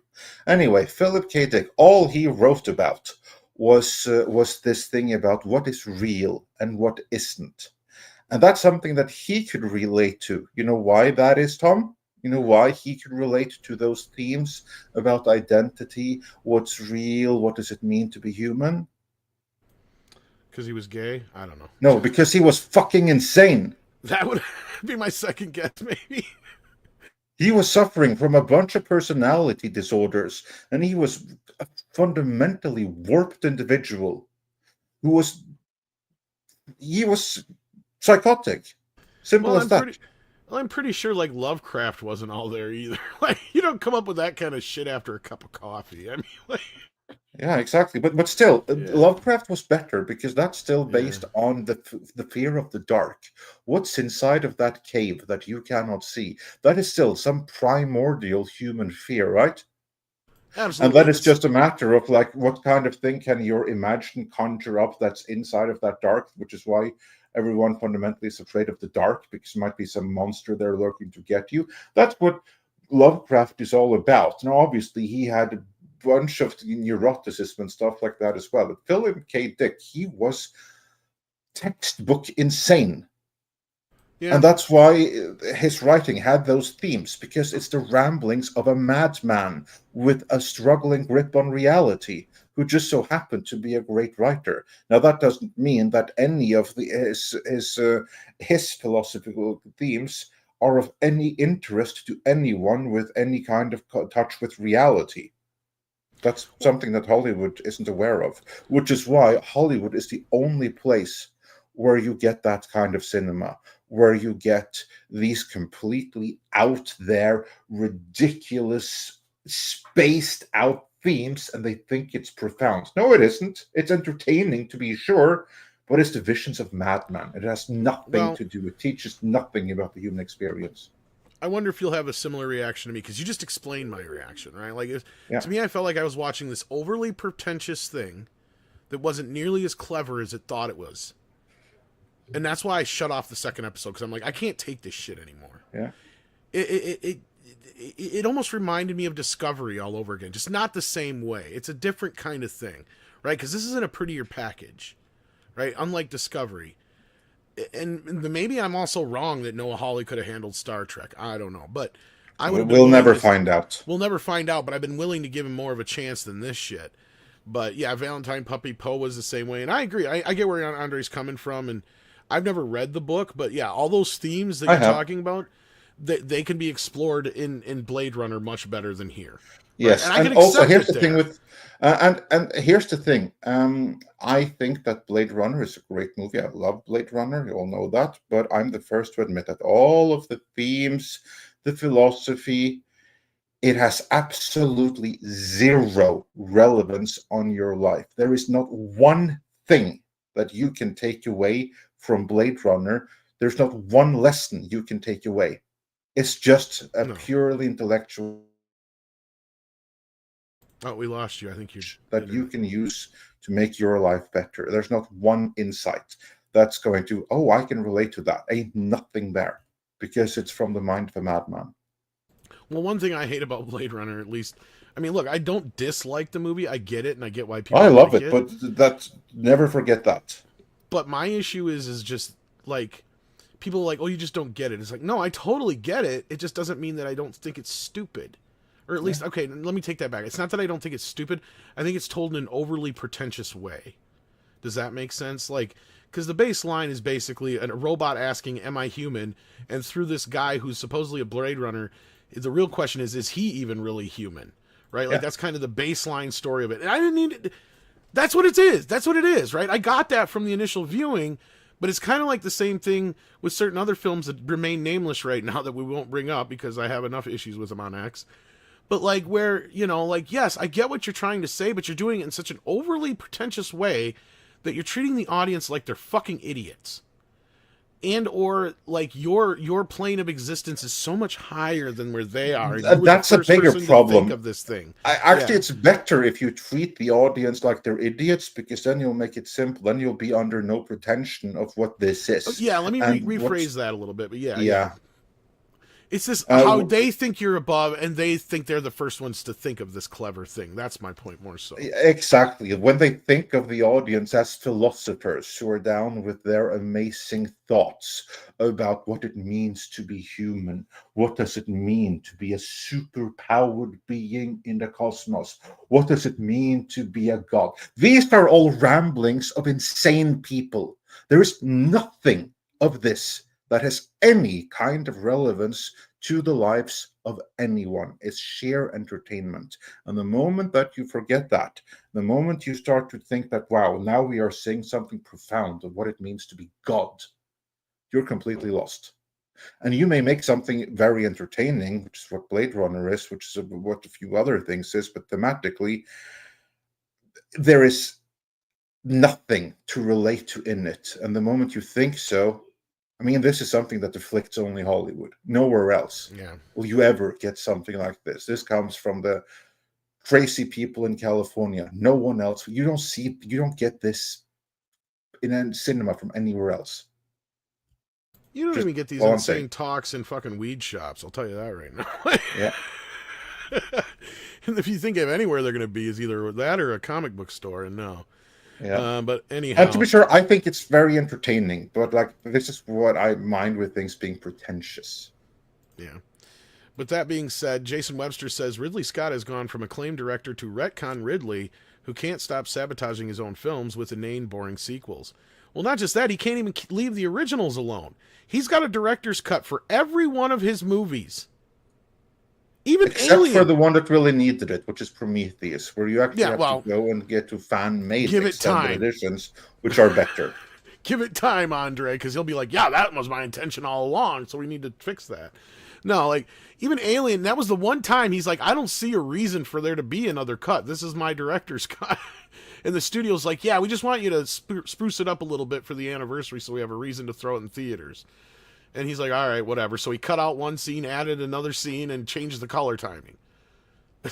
So he still ruined that movie in the process. Because I still don't care for the... I don't see the reason for that, quote-unquote, director's cut of that. But every other one of his movies has like 12 different fucking versions. So give it time, Andre. Just give it time. And he's, you know, it's only a matter of time before he does a version of Covenant where he cuts those scenes back in, right? Yeah. Fans have already done that, actually, but anyway, yeah. I know, fans have, but he hasn't, and he hasn't benefited from it. So just give it time, like I said. Yeah. Pack and Proton says, I never understood why Hank and Mr. Anderson have the same voice. Judge liked it, I guess. I think he's addressed it before, and I don't remember exactly what his response to it was, so I wish I could tell you. Well, I think it's a matter of they're both based on the same I think that was stereotype that Yeah. he had from like this is like this is the authority figure in the area around Albuquerque, right? There's a number of people that look like that and sound like that. So that was his image for Mr. Anderson. And it's those kind of traits that went into Hank Hill as well. So yeah, that's all there's to it. I think he even said like Hank Hill is basically like a younger version in some Yeah. ways. Yeah. No relation, but just like no same... relation, but yeah, like the same kind of. Yeah. You're exactly right, like the same inspiration, because each one of his characters comes from like inspiration from people he knew or knows. Yep. Even Beavis is based on a kid he knew in school. Yeah. Which is scary, but yeah. Yeah. Anyhow, Jason Webster says Amber Heard, who craps on beds and on sidewalks, apparently is the one with her career in the toilet. How ironic. Well, she did it to herself. She did that and the streets of Spain. Yeah, she didn't help herself there. Rambam 3000 says, in Meeting with Medusa, Sir Arthur C. Clarke, he posits the life forms that would evolve in the Jovian atmosphere. It was a short story, and that the novel and movie 2010 was based on. There you go. Yeah, right. There's Leave it to Arthur C. Clarke. One of them. Big fan of Arthur C. Clarke's. Klikioki says 4 films is breaking even, still technically a flop. 4 films. Are we talking about Fantastic Four now? No, 4 films is breaking even, still technically a flop. Are you referring to Warner Brothers this year, Klikioki? For films breaking even. Oh, okay. So he means if a film breaks even, is that still considered a flop? No. No, just a disappointment. Just a disappointment. Well, it depends on the expectations going into it too. Yeah. That's if they expected that thing to carry to do a 500 million in pure profits and it only breaks even, then it's a flop. But generally, if it breaks even, it's a disappointment. It'll never be a flop, because that means no one lost anything. They just didn't earn as much as projected, which makes it a disappointment. Yeah, which also means that they'll get some income on the back end, right? Like on video sales, PVOD, if they happen to sell it to a network or a streamer, depending on which company we're talking about here, right? But yeah, so back in the day, that was the thing that like Matt Damon and Vince Vaughn were talking about more recently, where like, they used to be able to make these movies for $30-40 million that didn't necessarily have to make $100 million at the box office to break even, because video sales and all that ancillary stuff would help make up for that, right? So that's gone. They're not really able to do that anymore. So it is a little bit harder for a film to break even and not be considered a flop now. That's a good question, but yeah, no, it's normally not considered a flop. So just a disappointment. But I think he's referring to Superman. No, and see, here's a misconception with Superman. People are comparing Superman to a movie that it's really apples to oranges, even though a lot of people are trying to say it's apples to apples, because you're talking about a movie that came out at a time where superhero movies were at a completely different place. They spent a completely different amount of money on Man of Steel that people are trying to obfuscate compared to this. And Zaslav's whole thing from day one coming into this was cheaper and make more money, right? Like, that's kind of his whole thing. So I cannot believe any of these reports that this movie cost more than $225 million to make. We all know that the other upcoming DC films have very low price tags, and there's a reason for that. Because Zaslav's the kind of guy who comes in and he slashes shit, for better or worse. That's one thing we've said from day one. He will throw the baby out with the bathwater. And believe you me, the moment that he thinks that this DC universe is not working, guess what? I think it will get cut. That's why Zaslav and Safran only have a 5-year contract. And that only goes so far as the first phase of this DC universe. So if by the end of this first phase, if he don't think that it's profitable, then it's going to be gone. And they'll probably just license Superman out, or just do like random movies from time to time here and there, like Batman and stuff. And we won't see this superhero thing being the dominant thing anymore. I mean, that's kind of what I was warning people. Like, if Superman flops, then it's over with. But Superman did well enough, especially considering the expectations and the fact that it's doing it in the face of the Marvel Universe crashing and burning. It's not really being seen as a flop. And everybody I've talked to from Warner Brothers, from what I've heard, is they're very happy with how the movie played. And that's why this move to bring it to streaming early makes no sense to me whatsoever. Why they're not leaving it in theaters for at least another month. But that being said, unless Andre had more to say about that, we have one more super chat left. Let's move on here. I did not think so. We are still live, not complaining, but wow. Yeah, well, this is also one of the reasons why we want to move to an earlier time period. Because we know you guys appreciate a longer show, but it's been becoming increasingly more difficult. And as you see, we lose panelists by, after so long on the show. So yeah, so for those who are curious or haven't heard it, we are talking about moving the show to an earlier time period.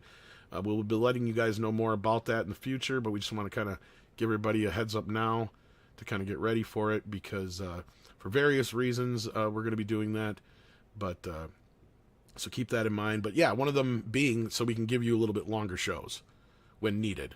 So we're not rushing out of here or losing all of our panelists before we get through all the topics. But yeah, isn't that correct, Andre? Or is there anything more you want to add to that? That's everything there is to say for the time being. I just wanted to make sure because I don't want to say anything more than that. So yeah. So for right now, just keep that in mind. And with that, we're going to be doing a member stream hopefully sooner than later. I will do my best to try and get Paul involved in that somehow. Maybe I can trick him into it. You never know.